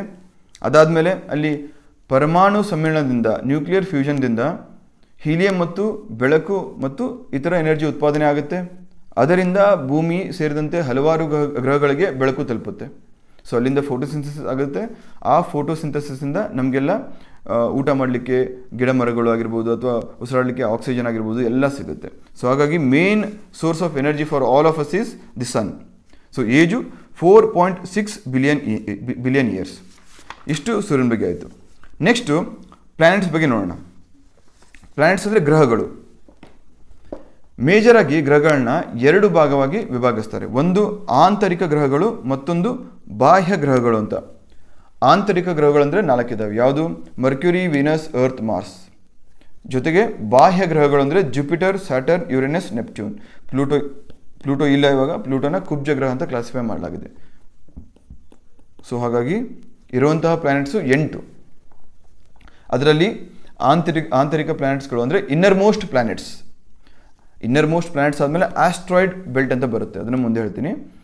ಆಸ್ಟ್ರಾಯ್ಡ್ ಬೆಲ್ಟ್ ಆದಮೇಲೆ outer most planets. Inner most planets ಜಾಸ್ತಿ ಡೆನ್ಸಿಟಿ ಇರುತ್ತೆ, ಸಾಂದ್ರತೆ ಜಾಸ್ತಿ ಇರುತ್ತೆ. ಸೊ ಔಟರ್ ಮೋಸ್ಟ್ ಪ್ಲ್ಯಾನೆಟ್ಸಲ್ಲಿ ಸಾಂದ್ರತೆ ಕಮ್ಮಿ ಇರುತ್ತೆ, ಯಾಕಂದರೆ ಅಲ್ಲಿ ಹೆಚ್ಚು ಕಮ್ಮಿ ಅನಿಲ ಜಾಸ್ತಿ ಇರುತ್ತೆ, ಅಂದರೆ ಗ್ಯಾಸಿಯಸ್ ಜೈಂಟ್ಸ್ ಅಂತ ಕರಿತೀವಿ. ಇನ್ನರ್ ಮೋಸ್ಟ್ ಪ್ಲ್ಯಾನೆಟ್ಸ್ 4 ಯಾವುದು? Mercury, Venus, Earth, Mars. 1 by 1 ನೋಡ್ಕೊಂಡು ಹೋಗೋಣಂತೆ. ಸೊ ಮರ್ಕ್ಯುರಿಗೆ ನಾವೇನಂತ ಕರಿತೀವಿ? ಬುಧ ಗ್ರಹ ಅಂತ ಕರಿತೀವಿ. ಇದು ಸೌರಮಂಡಲದಲ್ಲಿ ಅತ್ಯಂತ ಚಿಕ್ಕ ಗ್ರಹ ಆಗಿರುತ್ತೆ. ಮರ್ಕ್ಯುರಿ ಇಡೀ ಸೌರಮಂಡಲದಲ್ಲಿ ಅತ್ಯಂತ ಚಿಕ್ಕ ಗ್ರಹ, ಜೊತೆಗೆ ಸೂರ್ಯನಿಗೆ ಅತ್ಯಂತ ಹತ್ತಿರವಾದಂತಹ ಗ್ರಹ. ಅತ್ಯಂತ ಚಿಕ್ಕ ಗ್ರಹವೂ ಹೌದು, ಆಮೇಲೆ ಸೂರ್ಯನಿಂದ ನೋಡಿದಾಗ ಮೊದಲನೇ ಗ್ರಹ ಮರ್ಕ್ಯುರಿ. ಸೊ ಇದು ಒಂದು ರೆವಲ್ಯೂಷನ್, ಅಂದರೆ ಸೂರ್ಯನ ಸುತ್ತಲಿಕ್ಕೆ ಒಂದು ರೆವಲ್ಯೂಷನ್ ಅಂತ ಕರಿತೀವಿ. ಸೂರ್ಯನ ಸುತ್ತಲಿಕ್ಕೆ ತನಗೆ 80 ದಿನ ತಗೊಳ್ಳುತ್ತೆ. ಅದಾದಮೇಲೆ ಇದಕ್ಕೆ ಸ್ವಾಭಾವಿಕ ಅಥವಾ ನೈಸರ್ಗಿಕ ಉಪಗ್ರಹಗಳು ಇಲ್ಲ. ಸ್ವಾಭಾವಿಕ ನೈಸರ್ಗಿಕ ಅಂದರೆ ಈ ಹೆಂಗೆ ಭೂಮಿಗೆ ಚಂದ್ರ ಇದ್ದಾನಲ್ಲ, ಅದಕ್ಕೆ ಚಂದ್ರನಿಗೆ ನಾವು ಸ್ವಾಭಾವಿಕ ಅಥವಾ ನೈಸರ್ಗಿಕ ಅಂತ ಕರಿತೀವಿ. ಯಾಕಂದರೆ ಅದನ್ನು ಮನುಷ್ಯ ಲಾಂಚ್ ಮಾಡಿದ್ದಲ್ಲ, ಮನುಷ್ಯ ಅಲ್ಲಿ ಇರಿಸಿದ್ದಲ್ಲ, ತಾನಾಗಿಯೇ ಸ್ವಾಭಾವಿಕವಾಗಿಯೇ ಅಲ್ಲಿ ಭೂಮಿಯ ಸುತ್ತ ಇರುತ್ತೆ. ಸೊ ಹಾಗಾಗಿ ಅಂತಹ ಉಪಗ್ರಹಗಳನ್ನು ಅಥವಾ ಅಂತಹ ಗ್ರಹಗಳನ್ನು ನಾವು ಸ್ವಾಭಾವಿಕ ಅಥವಾ ನೈಸರ್ಗಿಕ ಉಪಗ್ರಹ ಅಂತ ಕರಿತೀವಿ. ಬುಧ ಗ್ರಹಕ್ಕೆ ಅಥವಾ ಮರ್ಕ್ಯುರಿಗೆ ಯಾವುದೇ ಅಂತಹ ಸ್ವಾಭಾವಿಕ ಅಥವಾ ನೈಸರ್ಗಿಕ ಉಪಗ್ರಹಗಳು ಇರುವುದಿಲ್ಲ. ಸೊ 0 ಆಯಿತು. ಅತಿ ಚಿಕ್ಕ ಗ್ರಹ ಸೂರ್ಯನಿಗೆ ಅತ್ಯಂತ ಹತ್ತಿರವಾದ ಗ್ರಹ. ಒಂದು ರೆವಲ್ಯೂಷನ್ಗೆ ಅದು ತೆಗೆದುಕೊಳ್ಳುವಂಥ ದಿನಗಳು 80 ದಿನ. ಭೂಮಿ ಮೇಲೆ 365 ದಿನ ಆಗುತ್ತೆ. ಭೂಮಿ ಸೂರ್ಯನ ಒಂದು ಸುತ್ತು ಹಾಕಲಿಕ್ಕೆ ಎಷ್ಟು ದಿನ ತಗೊಳುತ್ತೆ? 365 ಡೇಸ್. ಆದರೆ ಇಲ್ಲಿ ಮರ್ಕ್ಯುರಿ ತಗೊಳ್ಳೋದು ಬರೀ 80 ಡೇಸ್. ಅರ್ಥ ಆಯ್ತಲ್ಲ? ಸೊ ಇದು ಮರ್ಕ್ಯುರಿ ಬಗ್ಗೆ ನಿಮ್ಗೆ ಗೊತ್ತಿರಬೇಕು. ಇದಾದಮೇಲೆ ಮರ್ಕ್ಯುರಿನ ಬುಧ ಗ್ರಹವನ್ನು ಸ್ಟಡಿ ಮಾಡಲು ಮೆಸೆಂಜರ್ ಅನ್ನೋ ಏರ್ಕ್ರಾಫ್ಟ್ನ ಕಳಿಸಲಾಗಿತ್ತು. ಯಾವಾಗ 2004ರಲ್ಲಿ ನಾಸಾ ಮೆಸೆಂಜರ್ ಅನ್ನೋ ಒಂದು ಏರ್ಕ್ರಾಫ್ಟ್ನ ಕಳಿಸಿದ್ರು. ಅಲ್ಲಿ ಹೋದ್ಮೇಲೆ ಗೊತ್ತಾಯಿತು ಅವಶ್ಯಕತೆಗಿಂತ ಜಾಸ್ತಿ ಅಲ್ಲಿ ತಾಪಮಾನ ಇದೆ, ಉಷ್ಣಾಂಶತೆ ಇದೆ. ಹಾಗಾಗಿ ಇಲ್ಲಿ ಮನುಷ್ಯ ಆಗಲಿ ಅಥವಾ ಇತರ ಜೀವಿಗಳಾಗಲಿ ಬದುಕಲಿಕ್ಕೆ ಸಾಧ್ಯ ಇಲ್ಲ. ಸೊ ಹಾಗಾಗಿ ಆ ಒಂದು ಇನ್ಫಾರ್ಮೇಷನ್ ಸಿಕ್ಕ ಮೇಲೆ ಅಲ್ಲಿ ಉಪಗ್ರಹಗಳನ್ನ ಕಳಿಸೋದು ಸ್ಟಾಪ್ ಮಾಡಿದ್ರು. ಸೊ ಮೆಸೆಂಜರ್ ಸ್ಪೇಸ್ ಕ್ರಾಫ್ಟ್ ಯಾವುದಕ್ಕೆ ರಿಲೇಟೆಡು? ಬುಧ ಗ್ರಹಕ್ಕೆ ರಿಲೇಟೆಡ್ ಆಗಿರುತ್ತೆ. ಆಮೇಲೆ ನಿಮಗೆ ಇನ್ನೊಂದು ಸ್ವಾಭಾವಿಕವಾಗಿ ಒಂದು ಪ್ರಶ್ನೆ ಬರುತ್ತೆ. ಏನಂದರೆ ನಾನು ಹೇಳಿದೆ ಬುಧ ಗ್ರಹ ಸೂರ್ಯನಿಗೆ ಅತ್ಯಂತ ಹತ್ತಿರವಾದ ಒಂದು ಗ್ರಹ ಅಂತ. ಹಾಗಾದರೆ ನ್ಯಾಚುರಲಿ ಹಾಟೆಸ್ಟ್ ಪ್ಲಾನೆಟ್ ಆಗಿರಬೇಕಲ್ವಾ? ಅದು ಹಾಟೆಸ್ಟ್ ಗ್ರಹ ಆಗಿರಬೇಕಲ್ವಾ? ಇಲ್ಲ. ಮರ್ಕ್ಯುರಿ ಬದಲು ಹಾಟೆಸ್ಟ್ ಪ್ಲಾನೆಟ್ ನಮಗೆ ಇರೋದು ವೀನಸ್. ಯಾಕೆ ಅಂತ ಮುಂದೆ ಹೇಳ್ತೀನಿ, ಬಟ್ ಈ ಇನ್ಫಾರ್ಮೇಷನ್ ನಿಮ್ಗೆ ಗೊತ್ತಿರಲಿ. ಪರೀಕ್ಷೆಯಲ್ಲಿ ಏನಾದರೂ ಅತ್ಯಂತ ಹೆಚ್ಚು ತಾಪಮಾನ ಹೊಂದಿದ ಗ್ರಹ ಯಾವುದು ಅಂತ ಕೇಳಿದರೆ ಮರ್ಕ್ಯುರಿ ಅಂತ ಮಾರ್ಕ್ ಮಾಡಿ ಬರಲಿಕ್ಕೆ ಹೋಗ್ಬೇಡಿ. ಅಲ್ಲಿ ಲಾಜಿಕ್ ಅಪ್ಲೈ ಮಾಡಿ ಮರ್ಕ್ಯುರಿ ಎಲ್ಲ ಒಂದು ಪ್ಲಾನೆಟ್ಸ್ಗಳಿಗಿಂತ ಅಥವಾ ಗ್ರಹಗಳಿಗಿಂತ ಸೂರ್ಯನಿಗೆ ಹತ್ತಿರ ಇದೆ. ಸೊ ಹಾಗಾಗಿ ಮರ್ಕ್ಯುರಿ ಕರೆಕ್ಟ್ ಆನ್ಸರ್ ಆಗಿರ್ಬೋದು ಅಂತ ಮಾರ್ಕ್ ಮಾಡಿ ಬರೋಕ್ಕೆ ಹೋಗಬೇಡಿ. ಬದಲಾಗಿ ಆನ್ಸರು ವೀನಸ್. ಯಾಕೆ ಅಂತ ನಾನು ಹೇಳ್ತೇನೆ ಅಂತೆ. ಸೊ ನೆಕ್ಸ್ಟು ಶುಕ್ರಗ್ರಹ ಬರುತ್ತೆ. ಶುಕ್ರಗ್ರಹ ಅಂದರೆ ವೀನಸ್ಸು. ಇದನ್ನು ಅರ್ತ್ ಟ್ವಿನ್ ಅಂತ ಕರಿತೀವಿ, ಭೂಮಿಯ ಅವಳಿ ಗ್ರಹ ಅಂತ ಕರಿತೀವಿ. ಯಾಕಂದರೆ ಹೆಚ್ಚು ಕಮ್ಮಿ ಗಾತ್ರ ಮತ್ತು ಬಿಹೇವಿಯರು, ರೊಟೇಷನು ಹೆಚ್ಚು ಕಮ್ಮಿ ಭೂಮಿ ಥರ ಇದೆ. ಅದ್ರ ಗಾತ್ರ ಆಕಾರ ಜಾಸ್ತಿ ಇಲ್ಲ. ಈ ಗಾತ್ರ ಮತ್ತು ಆಕಾರ ಬಂದಾಗ ಅದು ಹೆಚ್ಚು ಕಮ್ಮಿ ಭೂಮಿನೇ ಹೋಲುತ್ತೆ. ಸೊ ಹಾಗಾಗಿನೇ ನಾವು ಏನಂತ ಕರಿತೀವಿ? ಅವಳಿ ಗ್ರಹ ಅಂತ ಕರಿತೀವಿ. ಇವಾಗ ಅವಳಿ ಜೋಳಿ ಮಕ್ಕಳು ನೀವು ನೋಡಿರ್ತೀರಲ್ಲ, ಹೆಚ್ಚು ಕಮ್ಮಿ ನೋಡೋಕೆ ಸೇಮ್ ಇರ್ತಾರೆ. ಮೂಗು, ಕಣ್ಣು, ಬಾಯಿ, ಹೈಟು, ವೇಟು ಎಲ್ಲ ಸೇಮ್ ಇರುತ್ತೆ. ಸೊ ಇಲ್ಲಿ ಭೂಮಿ, ವೀನಸ್ ನೋಡಿದಾಗೂ ಸಹ ಹೆಚ್ಚು ಕಮ್ಮಿ ಹಾಗೆ ಇದ್ದಾವೆ. ಆಕಾರ ನೋಡಿ, ಗಾತ್ರ ನೋಡಿ, ಎಲ್ಲ ನೋಡಿ ಸೇಮ್ ಇದೆ. ಬಟ್ ಅದನ್ನು ಬಿಟ್ಟು ಬೇರೆ ಸಿಮಿಲಾರಿಟೀಸ್ ಎಲ್ಲ ಹೆಚ್ಚು ಕಮ್ಮಿ ಸೇಮ್ ಇಲ್ಲ, ಕೆಲವೊಂದು ಡಿಫ್ರೆನ್ಸಸ್ ಇದೆ. ಆದ ಕಾರಣ ಭೂಮಿ ಮೇಲೆ ಜೀವಸಂಕುಲ ಇದೆ, ವೀನಸ್ ಮೇಲೆ ಅಥವಾ ಶುಕ್ರ ಗ್ರಹದ ಮೇಲೆ ಜೀವಸಂಕುಲ ಇನ್ನೂ ನಮಗೆ ಸಿಕ್ಕಿಲ್ಲ. ಸೊ ಇದನ್ನು ಮಾರ್ನಿಂಗ್ ಆ್ಯಂಡ್ ಈವ್ನಿಂಗ್ ಸ್ಟಾರ್ ಅಂತ ಕರಿತೀವಿ. ಯಾಕಂದರೆ ತಾವುಗಳು ನೋಡ್ಬೋದು, ಹೆಚ್ಚಾಗಿ ಇದು ಅರ್ಲಿ ಮಾರ್ನಿಂಗು ಅಥವಾ ಲೇಟ್ ಈವ್ನಿಂಗ್, ಮುಂಜಾನೆ ಅಥವಾ ಸಂಜೆ ಸಮಯದಲ್ಲಿ ಮಾತ್ರ ಕಣ್ಣಿಗೆ ಕಾಣುತ್ತೆ. ಬರಿಗಣ್ಣಲ್ಲಿ ನೋಡ್ಬೋದು ನೀವು ಇದನ್ನು. ಮುಂಜಾನೆ ಮತ್ತು ಸಂಜೆ ಟೈಮಲ್ಲಿ ಬರಿಗಣ್ಣಲ್ಲಿ ಸೂರ್ಯನ ಸುತ್ತಮುತ್ತ ನೀವು ವೀನಸ್ ಅಥವಾ ಶುಕ್ರ ಗ್ರಹವನ್ನು ನೋಡ್ಬೋದು. ಯಾರಾದರೂ ನೋಡಿದರೆ ಕೆಳಗಡೆ ಕಮೆಂಟ್ ಸೆಕ್ಷನಲ್ಲಿ ತಿಳಿಸಿ ಎಷ್ಟು ಜನ ನೋಡಿದ್ದೀರಾ ಅಂತ. ಸೊ ನೋಡಿಲ್ಲ ಅಂದರೆ ನೋಡೋ ಪ್ರಯತ್ನ ಇವಾಗಲೂ ಸಹ ನೀವು ಮಾಡ್ಬೋದು. ಅಲ್ಲೇ ಇದೆ, ಎಲ್ಲೂ ಹೋಗಲ್ಲ ಅದು. ಸೊ ಇದು ಅತಿ ಹೆಚ್ಚು ತಾಪಮಾನ ಹೊಂದಿದೆ. ಭೂಮಿಗೆ ಅಥವಾ ಸೂರ್ಯನಿಗೆ ಅತಿ ಹೆಚ್ಚು ಹತ್ತಿರದಲ್ಲಿರುವಂತಹ ಗ್ರಹ ಯಾವುದು? ಮರ್ಕ್ಯುರಿ. ಆದರೆ ಅತಿ ಹೆಚ್ಚು ತಾಪಮಾನ ಅದು ಹೊಂದಿಲ್ಲ. ಅತಿ ಹೆಚ್ಚು ತಾಪಮಾನ ಹೊಂದಿರುವಂಥ ಗ್ರಹ ವೀನಸ್ ಆಗಿದೆ. ಯಾಕೆ? ವೀನಸ್ಸಲ್ಲಿ ಅಟ್ಮಾಸ್ಫಿಯರ್, ವಾತಾವರಣದಲ್ಲಿ CO2 ಸಿಗುತ್ತೆ ನಿಮಗೆ, ಕಾರ್ಬನ್ ಡೈಆಕ್ಸೈಡ್. ಈ ಕಾರ್ಬನ್ ಡೈಆಕ್ಸೈಡು ಟೆಂಪ್ರೇಚರ್ನ ಎಬ್ಸಾರ್ಬ್ ಮಾಡಿ ಹೋಲ್ಡ್ ಮಾಡುತ್ತೆ. ಸೊ ಆದ ಕಾರಣ ಒಂದು ಗ್ರೀನ್ ಹೌಸ್ ಎಫೆಕ್ಟ್, ಹಸಿರು ಮನೆ ಎಫೆಕ್ಟ್ ಅಂತ ಕರಿತೀವಿ, ಅದು ಅಲ್ಲಿ ಫಾರ್ಮೇಷನ್ ಆಗುತ್ತೆ. ಎಲ್ಲಿ? ವೀನಸ್ಸಲ್ಲಿ ನೀವು ಅಬ್ಸರ್ವ್ ಮಾಡ್ಬೋದು. ಆದ ಕಾರಣ ಮರ್ಕ್ಯುರಿಗಿಂತ ಜಾಸ್ತಿ ಶುಕ್ರ ಗ್ರಹದಲ್ಲಿ ತಾಪಮಾನ ಹೆಚ್ಚಿಗೆ ಇರುತ್ತೆ, ಟೆಂಪ್ರೇಚರ್ ಜಾಸ್ತಿ ಇರುತ್ತೆ. ಸೊ ನೆನಪಿರಲಿ, ಅತಿ ಹೆಚ್ಚು ತಾಪಮಾನ ಹೊಂದಿರುವಂಥ ಗ್ರಹ ಯಾವುದು ಅಂತ ಕೇಳಿದ್ರೆ ನೀವು ವೀನಸ್ ಅಂತ ಮಾರ್ಕ್ ಮಾಡಬೇಕು. ಅದಾದಮೇಲೆ ಇದರಲ್ಲೂ ಸಹ ಉಪಗ್ರಹಗಳು 0. ಶುಕ್ರ ಗ್ರಹಕ್ಕೂ ಸಹ ಬುಧ ಗ್ರಹದಂತೆ ಸ್ವಾಭಾವಿಕ ಅಥವಾ ನೈಸರ್ಗಿಕ ಉಪಗ್ರಹಗಳು ಎಷ್ಟು ಅಂತ ಕೇಳಿದ್ರೆ 0 ಅಂತ ಹೇಳಬೇಕು. ರೈಟ್. ಇದಾದಮೇಲೆ ಸೂರ್ಯನ ಸುತ್ತಲಿಕ್ಕೆ ಬುಧ ಗ್ರಹ 80 ದಿನ ತೆಗೆದುಕೊಂಡ್ರೆ ಇದು ಶುಕ್ರ ಗ್ರಹ 225 ದಿನ 225 ಡೇಸ್ ತೆಗೆದುಕೊಳ್ಳುತ್ತೆ. ಎಷ್ಟು? 225 ಡೇಸ್. ಅದಾದಮೇಲೆ ಈ ಶುಕ್ರ ಗ್ರಹ ಕುರಿತು ಅಧ್ಯಯನ ಮಾಡಲಿಕ್ಕೆ, ಸ್ಟಡಿ ಮಾಡಲಿಕ್ಕೆ ವೆನೆರಾ 1 ಅಂತ 1961ರಲ್ಲಿ 1961ರಲ್ಲಿ ಒಂದು ಸ್ಪೇಸ್ ಕ್ರಾಫ್ಟ್ ಅಥವಾ ರಾಕೆಟ್ನ ರಷ್ಯಾ ಕಳಿಸ್ಕೊಟ್ಟಿತ್ತು. ಅಷ್ಟು ಗೊತ್ತಿರಬೇಕು. ಅದಾದಮೇಲೆ ಪ್ರಮುಖವಾಗಿ ನೀವು ವೀನಸ್ ಬಗ್ಗೆ ಒಂದು ಯೂನಿಕ್ ಪಾಯಿಂಟ್ ಅಥವಾ ಒಂದು ಇಂಪಾರ್ಟೆಂಟ್ ಪಾಯಿಂಟ್ ಏನು ತಿಳ್ಕೊಂಡಿರ್ಬೇಕಂದ್ರೆ, ಹೇಗೆ ಭೂಮಿ ವೆಸ್ಟಿಂದ ಈಸ್ಟ್, ಪಶ್ಚಿಮದಿಂದ ಪೂರ್ವದತ್ತ ಹಿಂಗೆ ತಿರುಗುತ್ತೋ, ವೀನಸ್ ಶುಕ್ರ ಗ್ರಹ ಅದಕ್ಕೆ ತದ್ವಿರುದ್ಧವಾಗಿ ಪೂರ್ವದಿಂದ ಪಶ್ಚಿಮಕ್ಕೆ ತಿರುಗುತ್ತೆ. ಇವಾಗ ಭೂಮಿಯಲ್ಲಿ ನಾವು ಪಶ್ಚಿಮದಿಂದ ಪೂರ್ವಕ್ಕೆ ತಿರುಗ್ತೀವಿ, ಆದ ಕಾರಣ ನಮ್ಗೇನಾಗುತ್ತೆ, ಪೂರ್ವದಲ್ಲಿ ಸೂರ್ಯ ಉದಯಿಸಿದಂಗೆ ಕಾಣುತ್ತೆ. So Sunrise happens in East ಅಂತ ಹೇಳ್ತಾರೆ. ಸೂರ್ಯ ಉದಯಿಸುವುದು ಈಸ್ಟಲ್ಲಿ, ಪೂರ್ವದಲ್ಲಿ. ಅದಕ್ಕೆ ಕಾರಣ ಭೂಮಿ ಪಶ್ಚಿಮದಿಂದ ಪೂರ್ವಕ್ಕೆ ತಿರುಗುತ್ತೆ. ಆದರೆ ಅದರ ವಿರುದ್ಧವಾಗಿ ಶುಕ್ರ ಗ್ರಹ ಏನು ಮಾಡುತ್ತೆ, ಪೂರ್ವದಿಂದ ಪಶ್ಚಿಮಕ್ಕೆ ತಿರುಗುತ್ತೆ. ಸೊ ಹಾಗಾಗಿ ಸೂರ್ಯ ಉದಯಿಸೋದು ಎಲ್ಲಿ, ಶುಕ್ರ ಗ್ರಹದ ಮೇಲೆ. ಅಕಸ್ಮಾತ್ ನೀವು ಶುಕ್ರ ಗ್ರಹದ ಮೇಲೆ ಇರ್ತೀರ ಅಂದ್ಕೊಳ್ಳಿ, ಅಲ್ಲಿ ನಿಮಗೆ ಸೂರ್ಯೋದಯ ಯಾವ ದಿಕ್ಕಿನಲ್ಲಿ ಕಾಣುತ್ತೆ ಅಂತ ಕಮೆಂಟ್ ಸೆಕ್ಷನಲ್ಲಿ ತಿಳಿಸ್ಬೇಕು. ಸೊ ಇಷ್ಟು ನಿಮಗೆ ಶುಕ್ರ ಗ್ರಹದ ಬಗ್ಗೆ ಗೊತ್ತಿರಬೇಕು. ಆಮೇಲೆ ಇನ್ನೊಂದು ಪಾಯಿಂಟು, ಶುಕ್ರ ಗ್ರಹವನ್ನು ಪ್ರೇಮ ದೇವತೆ ಅಂತ ಕರೀತಾರೆ. ಯಾವ ದೇವತೆ? ಪ್ರೇಮ ದೇವತೆ. ಯಾವುದು? ಶುಕ್ರ ಗ್ರಹ. ಇದರ ಇನ್ನೊಂದು ಹೆಸರು ಪ್ರೇಮ ದೇವತೆ ಶುಕ್ರ ಗ್ರಹಕ್ಕೆ. ಇಷ್ಟು ಶುಕ್ರ ಗ್ರಹದ ಬಗ್ಗೆ ಗೊತ್ತಿರಬೇಕು. ಇಷ್ಟು NCERT ಕೊಟ್ಟಿದ್ದಾರೆ. ನೆಕ್ಸ್ಟ್ ಮೂರನೇದು ಭೂಮಿ. ಭೂಮಿ ಬಗ್ಗೆ ಜಾಸ್ತಿ ಹೇಳುವಂಥ ಅವಶ್ಯಕತೆ ಇಲ್ಲ. ಅದನ್ನು ಸಪ್ರೇಟಾಗಿ ಇನ್ನೊಂದು ಚಾಪ್ಟರ್ ಇದೆ, ಚಾಪ್ಟರ್ 3 ಸೊ ಮೂರನೇ ಚಾಪ್ಟರಲ್ಲಿ ಡೀಟೇಲ್ಡ್ ಆಗಿ ವಿಸ್ತೃತವಾಗಿ ಡಿಸ್ಕಷನ್ ಮಾಡೋಣ. ಇಲ್ಲಿ ಬೇಸಿಕ್ ಇನ್ಫಾರ್ಮೇಷನ್ ಗೊತ್ತಿರಬೇಕು. 5ನೇ ಅತಿ ದೊಡ್ಡ ಗ್ರಹ ಭೂಮಿ. ಆಮೇಲೆ ಸೂರ್ಯನಿಂದ 3ನೇ ಗ್ರಹ ಭೂಮಿ. ಇಡೀ ಸೌರಮಂಡಲದಲ್ಲಿ 5ನೇ ಅತಿ ದೊಡ್ಡ ಗ್ರಹ ಭೂಮಿ. ಎಷ್ಟನೇ ದೊಡ್ಡ ಗ್ರಹ ಅಂತ ಕೇಳಿದ್ರೆ 5ನೇ ಅತಿ ದೊಡ್ಡ ಗ್ರಹ. ಅದಾದಮೇಲೆ ಅದನ್ನು ಗೋಲ್ಡಿಲಾಕ್ ಝೋನ್ ಅಂತ ಕರಿತೀವಿ. ಭೂಮಿ ಗೋಲ್ಡಿಲಾಕ್ ಝೋನಲ್ಲಿ ಇದೆ ಅಂತ ಹೇಳ್ತಾರೆ. ಗೋಲ್ಡಿಲಾಕ್ ಝೋನ್ ಅಂದರೆ ಯಾವ ಒಂದು ಝೋನಲ್ಲಿ ವಾತಾವರಣ ಮತ್ತು ತಾಪಮಾನ, ಜೀವ ಸಂಕುಲ ಅಥವಾ ಜೀವಿಗಳು ಬದುಕಲಿಕ್ಕೆ, ವಾಸ ಮಾಡಲಿಕ್ಕೆ ಅನುಕೂಲಕರವಾದ ರೀತಿಯಲ್ಲಿ ಅನುವು ಮಾಡಿಕೊಡ್ತಾವೋ ಅಂತಹ ಒಂದು ಝೋನ್ಗೆ, ಅಂಥ ಒಂದು ಸ್ಥಳಕ್ಕೆ ನಾವು ಗೋಲ್ಡಿಲಾಕ್ ಝೋನ್ ಅಂತ ಕರಿತೀವಿ. ಸೊ ಭೂಮಿ ಈ ಒಂದು ಗೋಲ್ಡಿಲಾಕ್ ಝೋನಲ್ಲಿ ಇದೆ. ಸೊ ನೆನಪಿರಬೇಕು, UPSCಲಿ ಈ ಪ್ರಶ್ನೆ ಕೇಳಿದರು, ಗೋಲ್ಡಿಲಾಕ್ ಝೋನ್ ಅಂತ. ಸೊ 2 ಪ್ರಶ್ನೆ ಆಯಿತು. ಒಂದು ಹಿಂದೆ ಪ್ಲಾನೆಟ್ ಬಗ್ಗೆ ಕೇಳಿದ್ರು, ರೆವಲ್ಯೂಷನ್ ಬಗ್ಗೆ ಕೇಳಿದ್ರು, ಇನ್ನೊಂದು ಗೋಲ್ಡಿಲಾಕ್ ಝೋನ್ ಬಗ್ಗೆ. ಸೊ ನೋಡಿ, ಡೈರೆಕ್ಟ್ ಕ್ವಶನ್. ಸೊ ಗೋಲ್ಡಿಲಾಕ್ ಝೋನಲ್ಲಿ ಭೂಮಿ ಇದೆ. ಇದಾದಮೇಲೆ ಭೂಮಿಗೆ ಇರುವಂತಹ ಸ್ವಾಭಾವಿಕ ಅಥವಾ ನೈಸರ್ಗಿಕ ಒಂದೇ ಒಂದು ಉಪಗ್ರಹ ಯಾವುದು? ಚಂದ್ರ. ಸೊ ಇಷ್ಟು ಭೂಮಿ ಗೊತ್ತಿರಬೇಕು. ನೆಕ್ಸ್ಟು ಮಂಗಳ ಗ್ರಹ, ಮಾರ್ಸ್. ಅಷ್ಟೊಂದು ನಮಗೆ ಅಟ್ಲೀಸ್ಟ್ ನಮ್ಮ ಜನ್ರೇಷನ್ ಅವರು ಈ 2016ರಿಂದ 22ವರೆಗೂ ಏನು technology wise, mobile wise, internet wise ಯಾರು ವೆಲ್ವರ್ಸ್ಟ್ ಇದ್ದರು, ಯಾರು ಯೂಸ್ ಮಾಡೋದು ಕಲ್ತಿದ್ರು, ಸೊ ಅವರಿಗೆಲ್ಲ ಈ ಮಂಗಳ ಗ್ರಹ ಅಂದರೆ ಅತಿ ನೆಚ್ಚಿನದ್ದು. ಯಾಕೆ? ಇದಕ್ಕೆ ಮೂಲ ಕಾರಣ ಇಲಾನ್ ಮಸ್ಕ್. ಭೂಮಿ ಬಿಟ್ಟು ಇಂಡಿವಿಜುವಲ್ ಆಗಿ, ಇಂಡಿಪೆಂಡೆಂಟ್ ಆಗಿ, ಸ್ವತಂತ್ರವಾಗಿ ಒಂದು ಬಾಹ್ಯಾಕಾಶ ಸಂಸ್ಥೆ, ಅಮೇರಿಕದಂತಹ ಅತಿ ಬಲಾಢ್ಯ ರಾಷ್ಟ್ರ, ಅಂಥ ದೇಶದ ಬಾಹ್ಯಾಕಾಶ ಸಂಸ್ಥೆ ಅವರು ಮಾಡಲಿಕ್ಕೆ ಆಗದ್ದನ್ನು ಸಿಂಗಲ್ ಹ್ಯಾಂಡೆಡ್ಲಿ ಆಲ್ ಅಲೋನ್ ಅವನು ಅಂಥ ಪ್ರಾಜೆಕ್ಟ್ಸ್ನ ಮಾಡ್ದ. ಏನು ಮಾಡ್ದ? ರೀಯೂಸಬಲ್ ರಾಕೆಟ್ಸ್ ಮಾಡ್ದ, ಉಪಗ್ರಹಗಳನ್ನ ಲಾಂಚ್ ಮಾಡ್ದ, ಸ್ಯಾಟಲೈಟ್ಸ್ ಮುಖಾಂತರ ಜನರಿಗೆ ಇಂಟರ್ನೆಟ್ ತಲುಪಿಸುವಂಥ ವ್ಯವಸ್ಥೆ ಮಾಡ್ತಿದ್ದಾರೆ. ಅದಲ್ಲದೆ ಮಾರ್ಸಲ್ಲಿ ಹ್ಯೂಮನ್ ಕಾಲನಿ, ಮಾನವರು ವಾಸಿಸಲಿಕ್ಕೆ ಒಂದು ಕಾಲನಿ ಕಟ್ತೀನಿ ಅಂತ ಹೇಳಿದ್ದಾರೆ.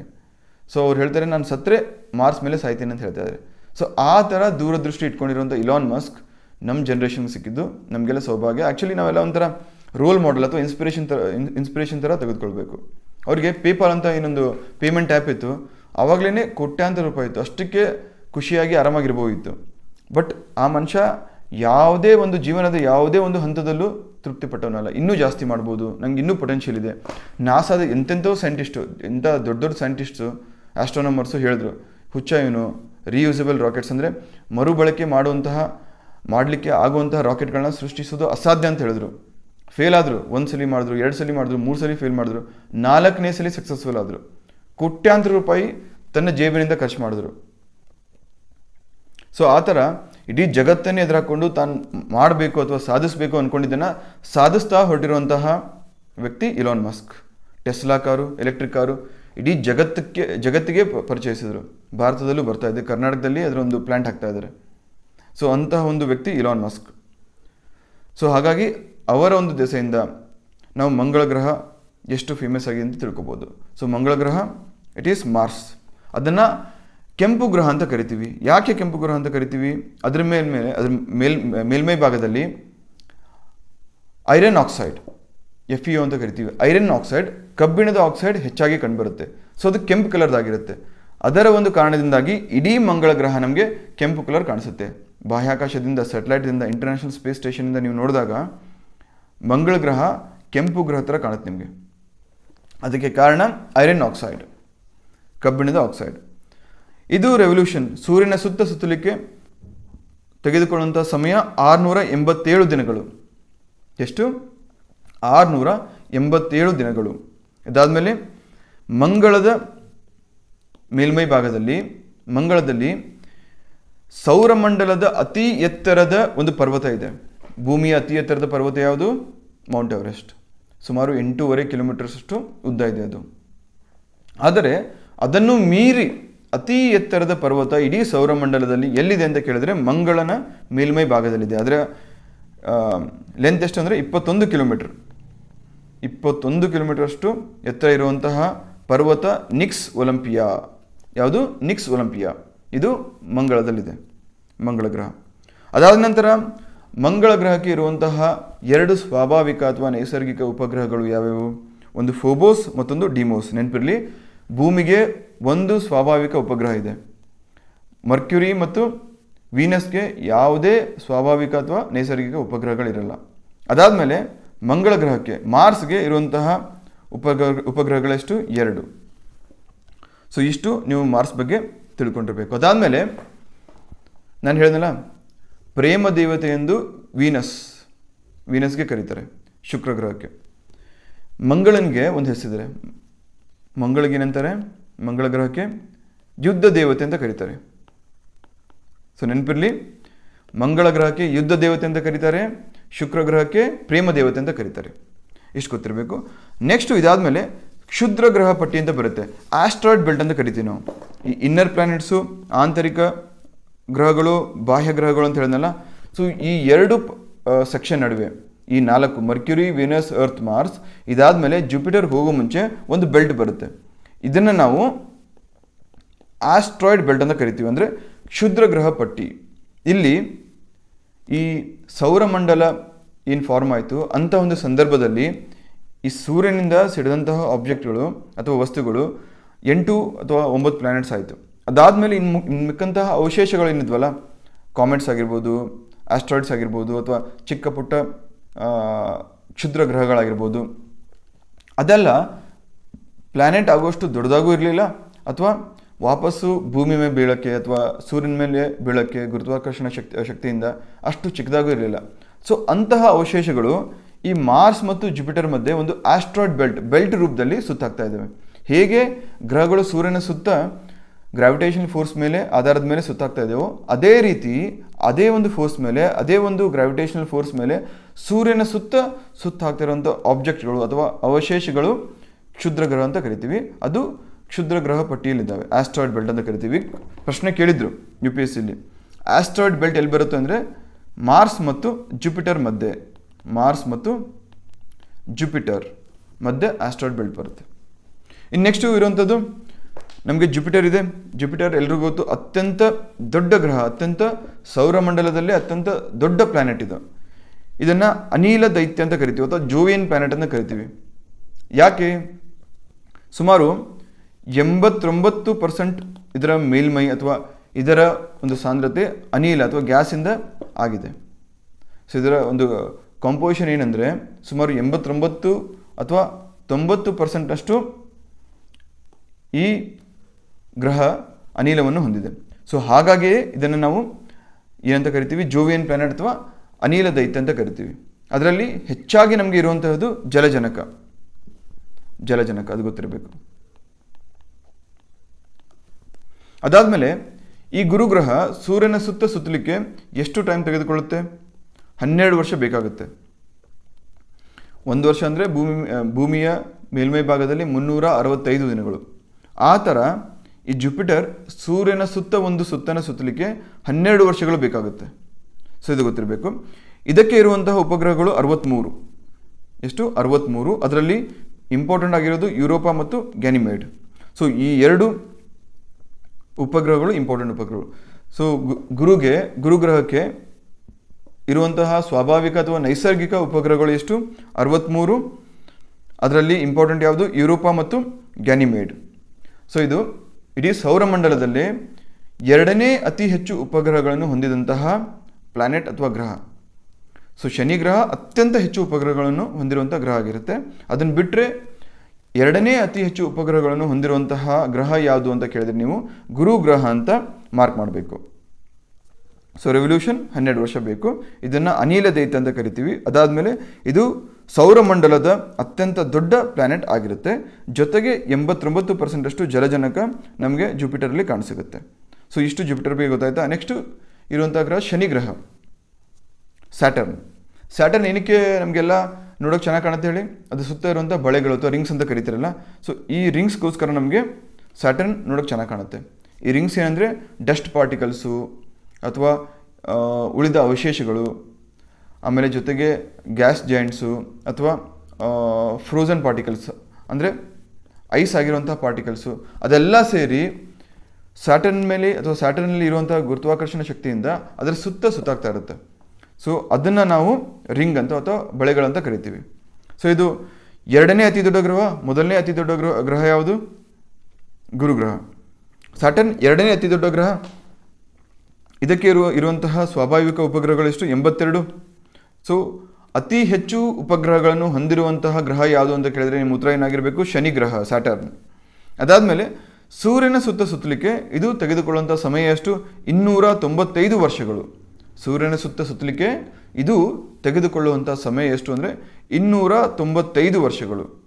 ಇದರ ಸುತ್ತ ರಿಂಗ್ ಅಥವಾ ಬಳೆಗಳನ್ನು ನಾವು ಅಬ್ಸರ್ವ್ ಮಾಡ್ಬೋದು. ಸೊ ಇದನ್ನು ಸ್ಟಡಿ ಮಾಡಲಿಕ್ಕೆ ನಾಸಾದವರು ಕ್ಯಾಸಿನಿ ಸ್ಪೇಸ್ ಕ್ರಾಫ್ಟ್ ಅಂತ ಕಳಿಸಿದ್ರು. ಸೊ ಇಷ್ಟು ಗೊತ್ತಿರಬೇಕು. ಇದಾದಮೇಲೆ ಇರುವಂತಹ ನೆಕ್ಸ್ಟು ಪ್ಲ್ಯಾನೆಟು ಯುರೇನಸ್.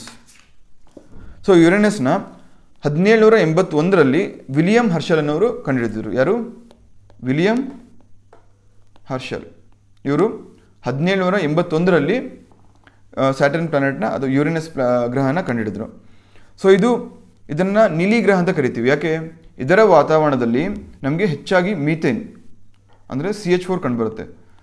ಸೊ ಇದರಿಂದ ಈ ಒಂದು ಗ್ರಹ ನೀಲಿ ಬಣ್ಣದ ಥರ ಕಾಣುತ್ತೆ ನಮಗೆ. ಸೊ ಆದ ಕಾರಣ ನಾವು ಇದಕ್ಕೆ ನೀಲಿ ಗ್ರಹ ಅಂತ ಕರಿತೀವಿ. ಯಾವುದಕ್ಕೆ? ಯುರೇನಸ್ಗೆ.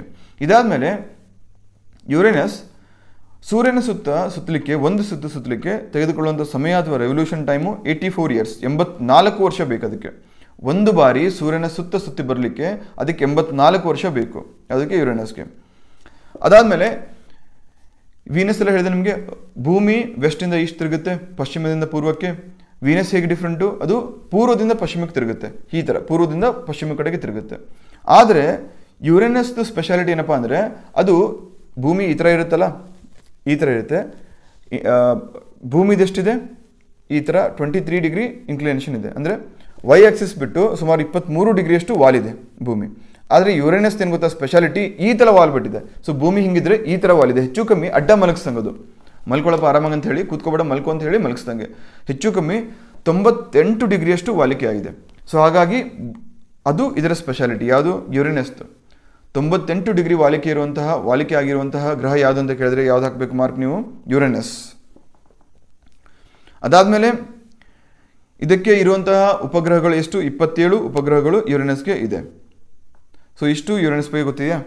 ನೆಕ್ಸ್ಟು ಲಾಸ್ಟ್ ಪ್ಲಾನೆಟು ನೆಪ್ಟ್ಯೂನ್ಗೆ ಸೂರ್ಯನ ಸುತ್ತಾಕಲಿಕ್ಕೆ ಬೇಕಾಗಿರುವಂಥ ವರ್ಷ ಅಥವಾ ಟೈಮ್ ಪೀರಿಯಡ್ ಎಷ್ಟು ಅಂದರೆ 165 ವರ್ಷ.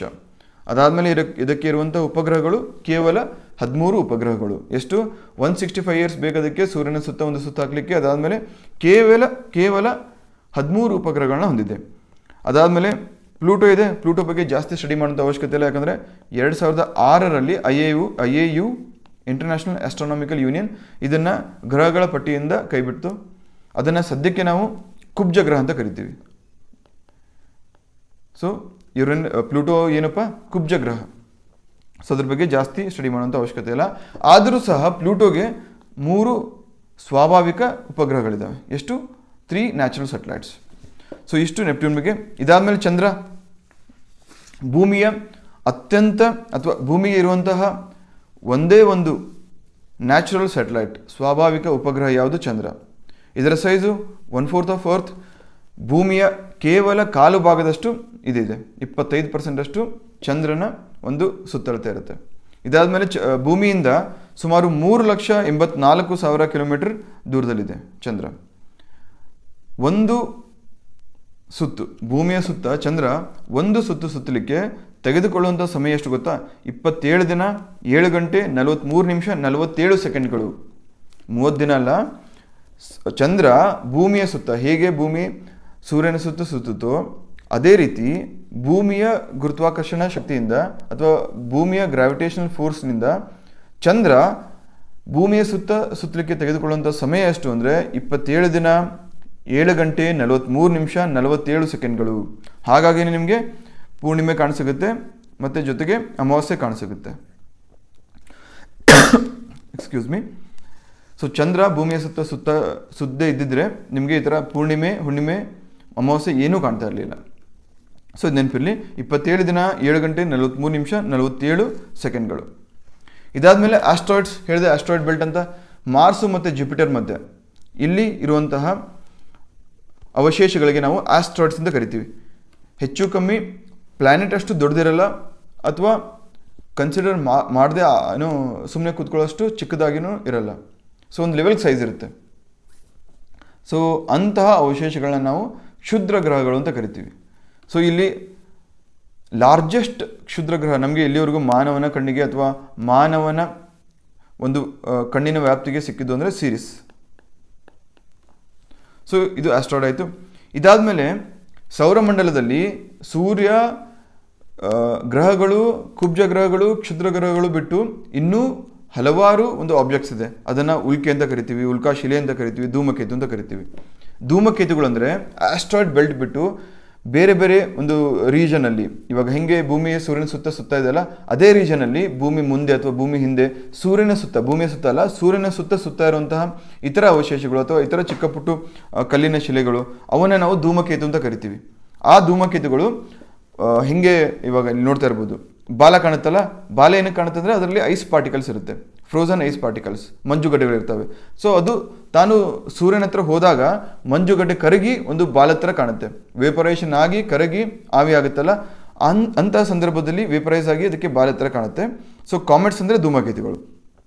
ಆಸ್ಟ್ರಾಯ್ಡ್ಸ್ ಎಲ್ಲ ಗೊತ್ತು, ಕ್ಷುದ್ರ ಗ್ರಹಗಳು. ಅದಾದಮೇಲೆ ಮೀಟಿಯರ್ ಅಂತ ಬರುತ್ತೆ. ಮೀಟಿಯರ್ ಅಂದರೆ ಉಲ್ಕೆಗಳು. ಈ ಉಲ್ಕೆಗಳು ನಮ್ಮ ಭೂಮಿಯ ಮೇಲ್ಮೈಯಲ್ಲಿ ಅಥವಾ ಮೇಲ್ಭಾಗದಲ್ಲಿ ಭೂಮಿಯ ವಾತಾವರಣಕ್ಕೆ ಎಂಟರ್ ಆದಾಗ ಅಲ್ಲಿ ಬರ್ನ್ ಆಗುತ್ತೆ. ಅಂತಹ ಬರ್ನ್ ಆಗುವಂತಹ ಒಂದು ಆಬ್ಜೆಕ್ಟ್ಸನ್ನು ನಾವು ಮೀಟಿಯರ್ ಅಂತ ಕರಿತೀವಿ.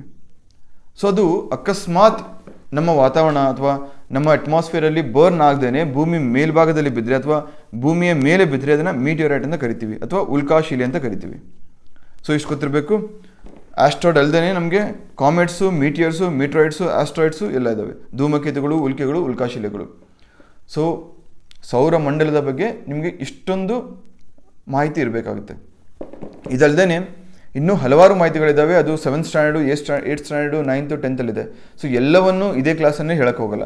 ಯಾಕಂದರೆ ಈ ಕ್ಲಾಸನ್ನ ಅಥವಾ ಈ ಸರಣಿಯ ಮುಖ್ಯ ಉದ್ದೇಶ NCERT ಪುಸ್ತಕಗಳನ್ನು ಸರಳವಾಗಿ, ಸುಲಭವಾಗಿ ಹೇಗೆ ಓದಿ ಅರ್ಥ ಮಾಡ್ಕೋಬೇಕು. ಇದೇ ಚಾಪ್ಟ್ರಲ್ಲೇ ನಾನು ಬೇರೆ ಬೇರೆ ಸ್ಟ್ಯಾಂಡರ್ಡ್ದು ಕಾನ್ಸೆಪ್ಟ್ಸು ಅಥವಾ ಇನ್ಫಾರ್ಮೇಷನ್ ಹಾಕಿದರೆ ನಿಮಗೆ ಬರ್ಡನ್ ಆಗ್ತಾ ಇತ್ತು. ಅಥವಾ ನೀವು ಆ ಪುಸ್ತಕ ತೆಗೆದು ನೋಡಿದಾಗ ಸರ್ ಅದನ್ನು ಹೇಳಿಬಿಟ್ರು ಬಟ್ ಈ ಚಾಪ್ಟ್ರಲ್ಲಿ ಇಲ್ಲವೇ ಇಲ್ಲ ಅಂತ ನಿಮ್ಗೆ ಅನಿಸ್ತಾ ಇತ್ತು. ಸೊ ಕಾನ್ಫಿಡೆನ್ಸ್ ಲೂಸ್ ಆಗುವಂಥ ಚಾನ್ಸಸ್ ಇರುತ್ತೆ. ಹಾಗಾಗಿ ಈ ಒಂದು ಚಾಪ್ಟ್ರಲ್ಲಿ ಯಾವುದು ಫಸ್ಟ್ ಚಾಪ್ಟರ್ ಏನಿದೆಯಲ್ಲ NCERTದು, ಈ ಚಾಪ್ಟ್ರಲ್ಲಿ ಇರೋವಂಥ ಒಂದು ಇನ್ಫಾರ್ಮೇಷನ್ ಮಾತ್ರ ನಾನಿಲ್ಲಿ ಕವರ್ ಮಾಡಿದ್ದೀನಿ. Geography NCERT standard 6th chapter 1 ಇಲ್ಲಿ ಇರುವಂತಹ ಇನ್ಫಾರ್ಮೇಷನ್ ಮಾತ್ರ ಈ ಕ್ಲಾಸಲ್ಲಿ ಕವರ್ ಮಾಡಿದ್ದೀನಿ. ಸೊ ಎಲ್ಲರೂ ಸಹ ನಾನು ಕಮೆಂಟ್ ಬಾಕ್ಸಲ್ಲಿ ಪಿನ್ ಮಾಡಿರ್ತೀನಿ, ಕಮೆಂಟು ಲಿಂಕ್ ಇರುತ್ತೆ. ಆ ಲಿಂಕಲ್ಲಿ ಹೋಗಿ ಈ ಚಾಪ್ಟರ್ನ ಡೌನ್ಲೋಡ್ ಮಾಡ್ಕೊಳ್ಳಿ. Geography class 6 chapter number 1 download ಮಾಡಿಕೊಂಡು ನಾನೆಲ್ಲ ಹೇಳಿದ್ದೀನಿ. ಸೊ ಏನೇನಿದೆ ಅಂತ ಇತರ ಕೀವರ್ಡ್, ಹೈಲೈಟೆಡ್ ಕೀವರ್ಡ್ ಇರುತ್ತೆ. ಕ್ವಿಕ್ಕಾಗಿ ಒಂದು 2 ನಿಮಿಷ ಹೋಗಲ್ಲ, 2 ನಿಮಿಷದಲ್ಲಿ ಇಡೀ ಚಾಪ್ಟರ್ನೇ ಮುಗಿಸಾಕ್ಬಿಡ್ಬೋದು ನೀವು. ಸೊ ಈ ಉದ್ದೇಶ ಇಟ್ಕೊಂಡು ಈ ಸೀರೀಸ್ನ ಶುರು ಮಾಡಿರೋದು. ಏನಾದರೂ ಇಂಪ್ರೂವ್ಮೆಂಟ್ಸ್ ಬೇಕಾದರೆ, ಏನಾದರೂ ಸಜೆಷನ್ಸ್ ಇದ್ದರೆ ದಯವಿಟ್ಟು ಕೆಳಗಡೆ ಕಮೆಂಟ್ ಸೆಕ್ಷನ್ ತಿಳಿಸಿ. ಅದನ್ನು ಅಳವಡಿಸ್ಕೊಂಡು ಅದನ್ನು ಇಂಪ್ರೂವೈಸ್ ಮಾಡಿಕೊಂಡು ಮುಂದಿನ ಸರಣಿಯಲ್ಲಿ ಮತ್ತೊಂದು ಚಾಪ್ಟರ್ ಮುಖಾಂತರ ನಿಮ್ಮ ಜೊತೆ ಮೀಟ್ ಆಗ್ತೀನಿ. Thank you so much. All the very best. Good luck. ದೇವ್ರು ಎಲ್ರಿಗೂ ಒಳ್ಳೇದು ಮಾಡಲಿ.